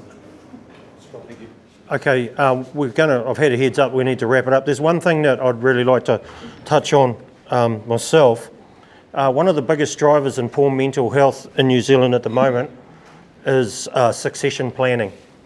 And one of the biggest contributions to poor succession planning, or even having those conversations, is sustainability. How much longer is this enterprise going to be going, and do I really want to sign up for that as a young person? And we're doing a lot of work in that space as well. What I would suggest is that what I've heard here today, and what needs to come out of that, is an uplift to Joe Farmer that's out there, knowing that stuff like this is going on. The beauty of the kōrero that these people have brought to us today, and can, if we can transfer that out into the public a little bit more through media, or through people like myself and Blake that do get to talk to media occasionally, if we can just put that into general correspondence or general conversation, that really will uplift and help lift that bell curve, but also talk about sustainability for our people. And I think that's something that we really, really need to do from a mental health perspective. This good stuff that we've talked about here today, and it's been great conversation, we really need to get that out. And I know Federated Farmers are doing work with that as well, but it's just a matter of actually making sure that this path, this journey, acts like a snowball and starts growing and keeps growing. So I commend everybody that's spoken here today. The Roundtable Beef doing a great job of doing what you're doing and supporting our industries like you are. And I think we should just continue to do this, but let's spread that word a little bit more. I think that's, for me, that will really, really resonate with some of those farmers that are out there just wondering what the future looks like. And to have the likes of Mary and that here to be able to talk about end product and where it fits in the big equation is really, really important that we get that out there as much as possible. So I'd like to thank everybody that's been a part of it today. I'm going to throw it over to Richard now, and he's going to wrap it all up, because that's what's written here.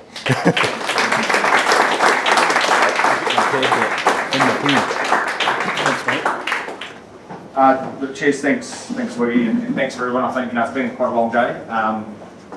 Hopefully, I hope you guys are taking away something of value. Hopefully we have demonstrated that we can bring everyone together. It's a great panel up here, and it's great sitting in a board that has the whole value chain. Had real discussions about real issues. We get great comment about mental health and mental wellness and things like that. I think it's a major issue, not only in our industry, in our country. I think that's really important. As a roundtable, we are looking at that at a global level. There's some social goals and things, and so we are looking at working that in as well. So it has been discussed. We will look at developing something along those lines. I guess thank all of you guys for attending. I sort of applaud applaud you for coming and showing a bit of commitment and passion for beef sustainability. And your big thanks to the Australian guests. We're going to hear Ian talking a little bit later as our speaker, so that will be great as well. Big thanks to Kate, Hayden, and the Alpine Pastures team. That was awesome. I know the weather was pretty, average. And yeah, but I think you did really well, and I know a lot of work goes into that sort of thing, so I really appreciate that if you could pass that on to the team.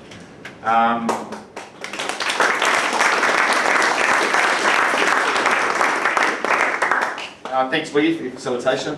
Didn't quite keep time, but that's okay, we'll leave you on. We actually finished 5 minutes early, so... Let's cut out a whole section, that's all right. Last but not least, big, huge thank you to Louisa for doing all the organisations. She has organised everything to do with this. And so I think, big round of applause for all of them. The very first meeting I ever attended was of the GRSB was in Florida, and it was the first time producers had sat with other people who wanted a roundtable after it was decided one should exist. So it was like, let's decide what this is going to be. And a bloke called JD Alexander from the NCBA, which is their version of Beef and Lamb New Zealand, said, I've got to be clear, I've got to be honest. I've got WWF sitting here, the Nature Conservancy, McDonald's, Walmart, all looking at us saying, we need you to be more sustainable so we can sell your product, and we don't know what it means. And the bloke from Sam's Club said, I don't want to tell you what sustainable beef is, I just want to sell shitloads of it. And it kind of captures the essence of what roundtables are. No one is coming to the roundtables to tell you what sustainable beef is. The reason we need roundtables is because we genuinely need everyone's input to do that. It's a fallacy to think producers alone are going to define sustainability and have it trusted. It's also risky to have NGOs define it and not have it, embedded in pragmatism and practicality on farm. There is a need for roundtables. It's also really clear, though, that we remember that roundtables are that. They are an independent place. They are not extensions of Beef and Lamb New Zealand, Cattle Australia, NCBA. They are independent places for thought, forums for discussions, for disagreements, for constructive progress. But it gets challenging at times.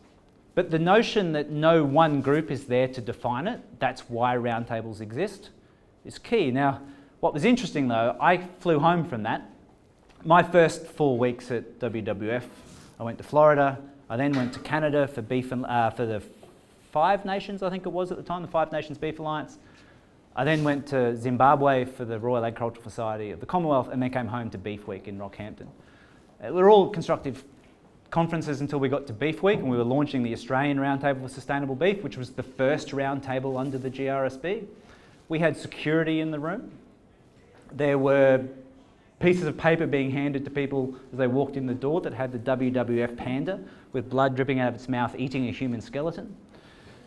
Some of the fear-mongering that was happening around NGOs and McDonald's entering this space, telling farmers what to do, which is directly contradictory to what the roundtables were about. It was about listening to farmers and finally having a dialogue.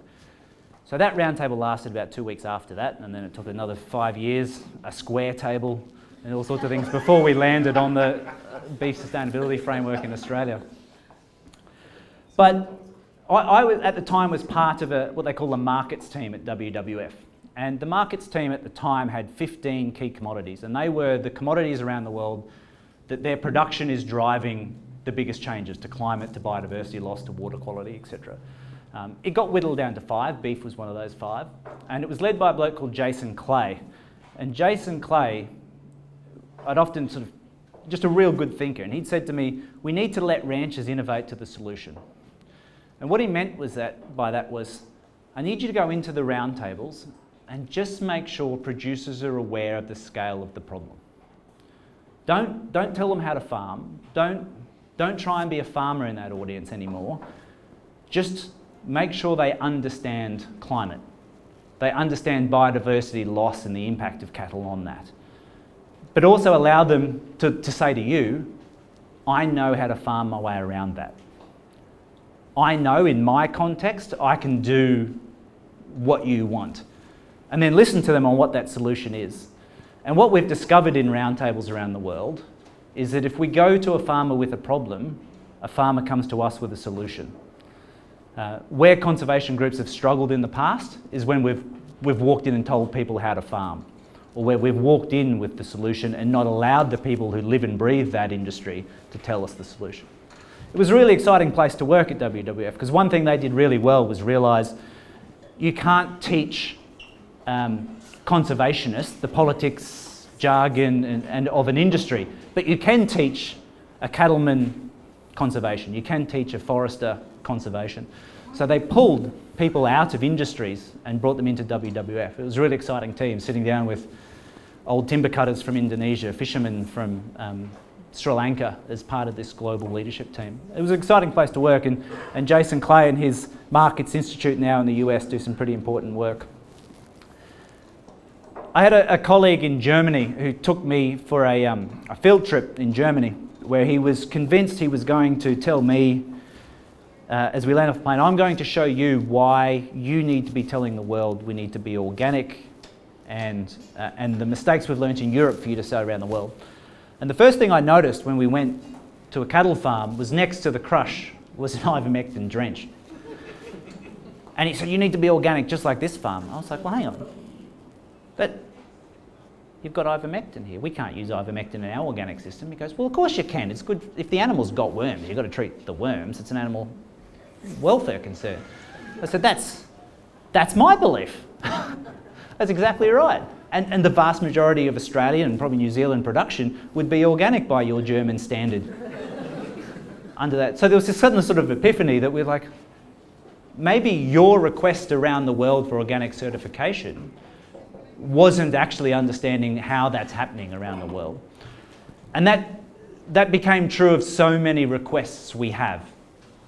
So when we take a Brazilian definition of deforestation and apply it to Australia, it doesn't work. When we take it to Argentina, it doesn't work. When we take a sustainable efficiency argument from the US and place it in New Zealand, it's not going to work. So we need to localise the sustainability context, the sustainability solution, and that's why national roundtables are really important. National roundtables that are part of a global dialogue that say this is why we're doing it this way and why we're heading in the same direction, but this is how it looks for us and allows us to have that localisation, that regionalisation. I don't attribute this to anyone in particular, but I hear it a lot. You guys would have heard it if you're at Beef Week in Rockhampton in Queensland last week. We love a siege mentality in agriculture, that we're under attack. It's good for membership, there's no doubt about that. But there's a real challenge around the difference between representation and leadership, and especially in the sustainability space. One of my biggest bugbears, and partly because I spent a lot of time as an advocate for change in WWF in roundtables, is that people come to the roundtables to promote sustainable beef rather than and say we're already sustainable. We need the roundtable to ward off, to be our shield against this army. And the roundtable's job is actually to walk up to that army and say, hey, we're actually on your side. We want the same thing. And because we're all together heading in that direction, we're actually on the same side, is to remove the idea that there's some sort of battle, because we are all headed in the same place. To do that, though, we do need the industries to freely admit they play a role in the global solution. And not all of our industries around the world are happy and willing to do that at the pace that the NGOs in particular, and even the retails and supply chains need us to. So there's an honesty that comes with actually owning up to the fact we're not under attack. If you look at the trust figures for farmers in the developed world, we only sit behind people that have your lives in their hands, doctors, emergency services, etc. Farmers are still really well trusted. We come from a position of strength. That's not to say we should take it for granted. There's certainly parts of the world, Europe's a good place where you do see consumer trends heading off slightly. You see policy interventions coming, maybe slowing down over the next few years. But that is because we haven't engaged constructively. We play this siege mentality space. It becomes really hard for people who do jobs like mine, who are trying to inspire change, because it's really hard to engage with certain audiences when they automatically get defensive when you walk in there. So we need to be wary of that.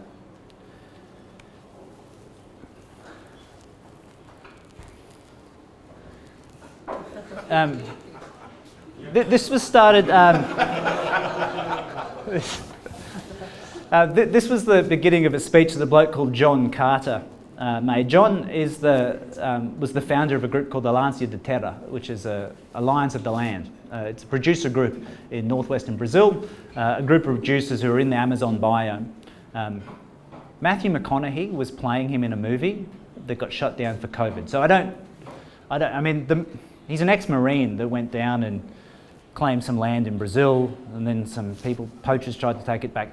There's a whole backstory that I'm not sure passes an ethical list. But John's a very fascinating man.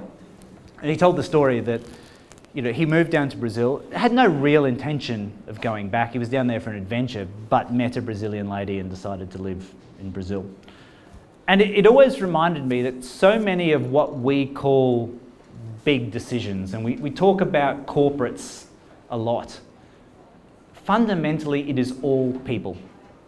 And I actually read another quote that gave me the same message in the Qantas magazine on the way over here, because I forgot my headphones.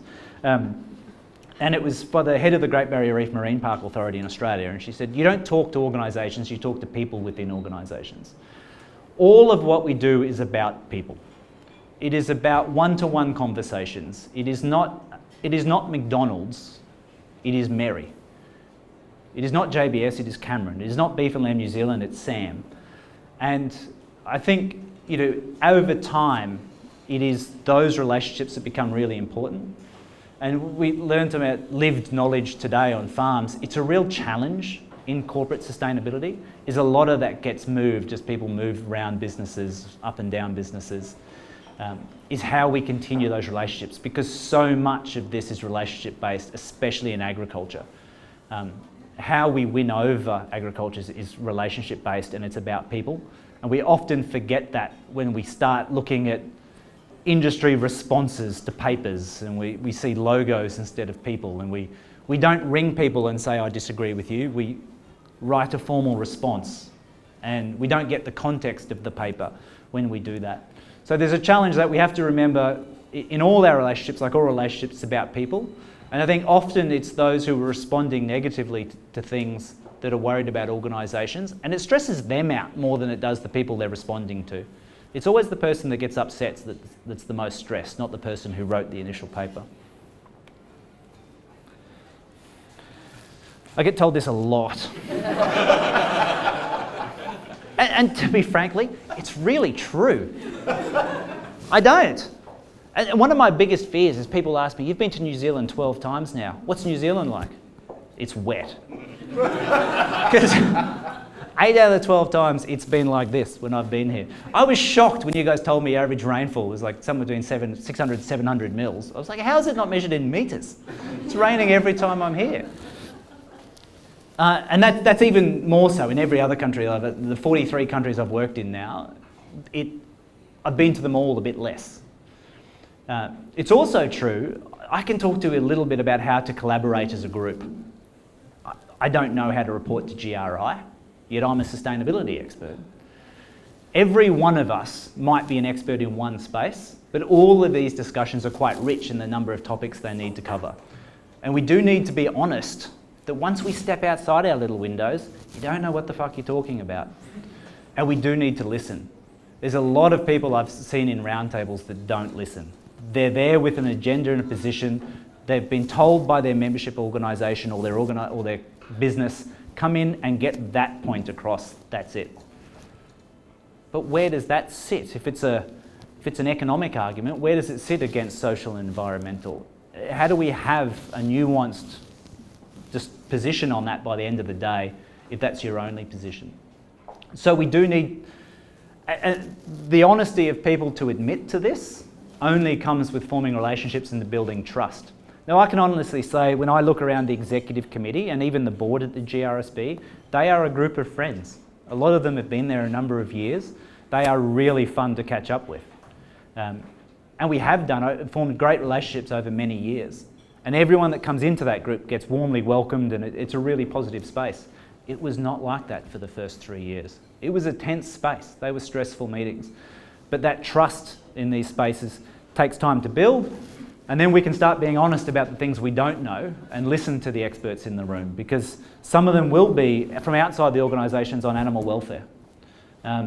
It takes, you know, if I'm frankly honest, as a producer myself, it took me a long time to believe that the environmentalists might know more about the wildlife on my farm than I would.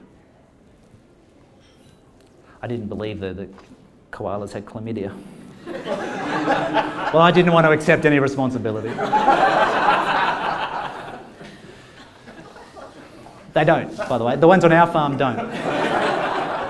Which were just those of you who were at anyone at the GRSB conference last year, if you guys would have heard Cameron Brewitt speak. Cameron Brewitt is the head of corporate affairs for JBS. He's the guy that booked the presidential suite. He ended his speech by saying it's a privilege to feed the world, but a responsibility to do it well. And we can't shirk that responsibility. It's okay to be very proud of what you do. It's okay to believe you're doing it the best you can and that people should support you, because they should. It's also okay to shoulder the burden and say, I will do better, because as the beef industry, we manage 2/3 of the world's arable land. Everything that's not frozen, 2/3 of it have cows on it. More than 3/4 of the world's poor are part of this industry. We heard today around food security as a reason for... Now, I get a bit nervous when wealthy countries start talking about food security, because unless you're going to start selling it for cents on the dollar to Africa, I don't know how it fully relates, but there is a challenge that we do need to face up to. There are things we don't do well. We should be listening to external voices that say, hey, I am a bit nervous about what you're doing. And sometimes it's just about explaining. Sometimes you will get to say to them, hey, well, this is why. And they go, oh, fine, I get it. It's not actually a problem. It was just a bit of, I needed the question. Sometimes the sheer scale of our industry, methane emissions, some of the animal welfare concerns in parts of the world, take your pick, tethered animals in Poland, tethered animals in China, live export, take your pick, are things parts of the world aren't willing to do, aren't willing to accept. And it's okay that we don't recognise it. I'll tell you a small personal fact that I struggle even to tell my mother about, is that I hate branding. In Australia, legally, we have to have a permanent form of identification on any animal over 250 kilos. All my family love getting together for family branding. The problem is I'm the only one that, of the 5 kids, there's a brother on the farm and the other 2 brothers just suck. All they do is wreck machinery. And because I don't really like it, I just sit there and do what my older brother says. So I'm catching calves, I was branding the other day. And I hate it. I don't really see the point. All these animals live on our farm. They go direct from us to slaughter. Why are we doing this? Why am I castrating? I have local anaesthetic. Like, why aren't we using it? And my brother who lives on the farm is like, oh, I suppose we could if you want to. And then at the end of the day, he was like, I actually feel better that we did that. And I was like, oh, okay. Well, are we going to do it next time? He goes, oh, if you're there. But he certainly wouldn't dehorn without anaesthetic now. So things change. And you know, that level of discomfort as we start listening to others is normal. We shouldn't be defensive and hunched over when we start to feel that discomfort. It's okay to have that conversation. And I've noticed a lot of the conversations we've had at the GRSB have led to some of that discomfort. When I started talking to producers in Paraguay about the numbers of biodiversity loss in Paraguay and their goal to clear 6 million more hectares of forest, they were like, oh, I'm not sure how this reconciles. They also have a really good graph that shows the poverty alleviation in Paraguay that challenges me as a conservationist. I'm going to put another 10,000 people in work if I do that and lift them out of poverty. What's your responsibility to that? And I have to look at that as a conservationist and think that's a good... How do we help the country find other ways to do that so we can balance everything? So there's a need there to understand that responsibility. But at no point should we ever step away from the privilege and the honour that there is in feeding the world and our struggle to do it better over time. That's sort of been some of the quotes that have guided me. I really love roundtables. I think, as I said today, the 2 points I'd say that really need to be believed by all roundtables is that they are an independent place for thought. They are a place you come to be challenged, to listen to groups outside the industry. They are not extensions of industry groups. But at the same time, they are places to be really proud about things we do as we get better and progress that we make. You know, I look at the Australian Beef Sustainability Framework and their ability to talk about, by far and away, the largest reduction in emissions of any sector in the Australian economy. What's that? Net emissions in the Australian economy. Now, I know a little bit about how they got there, but it is something they get to brag about. And progress you do get to brag about, and roundtables, I believe, have driven progress in parts of the world where it wouldn't have happened otherwise. So there's something that is really important. They're gaining a lot of influence, as Sam has said, in key dialogues around the world. And for those of you that are new, welcome to the Roundtable family. And for those of you that are going to stick with it and drive it harder, I wish you the best of luck. Thank you very much.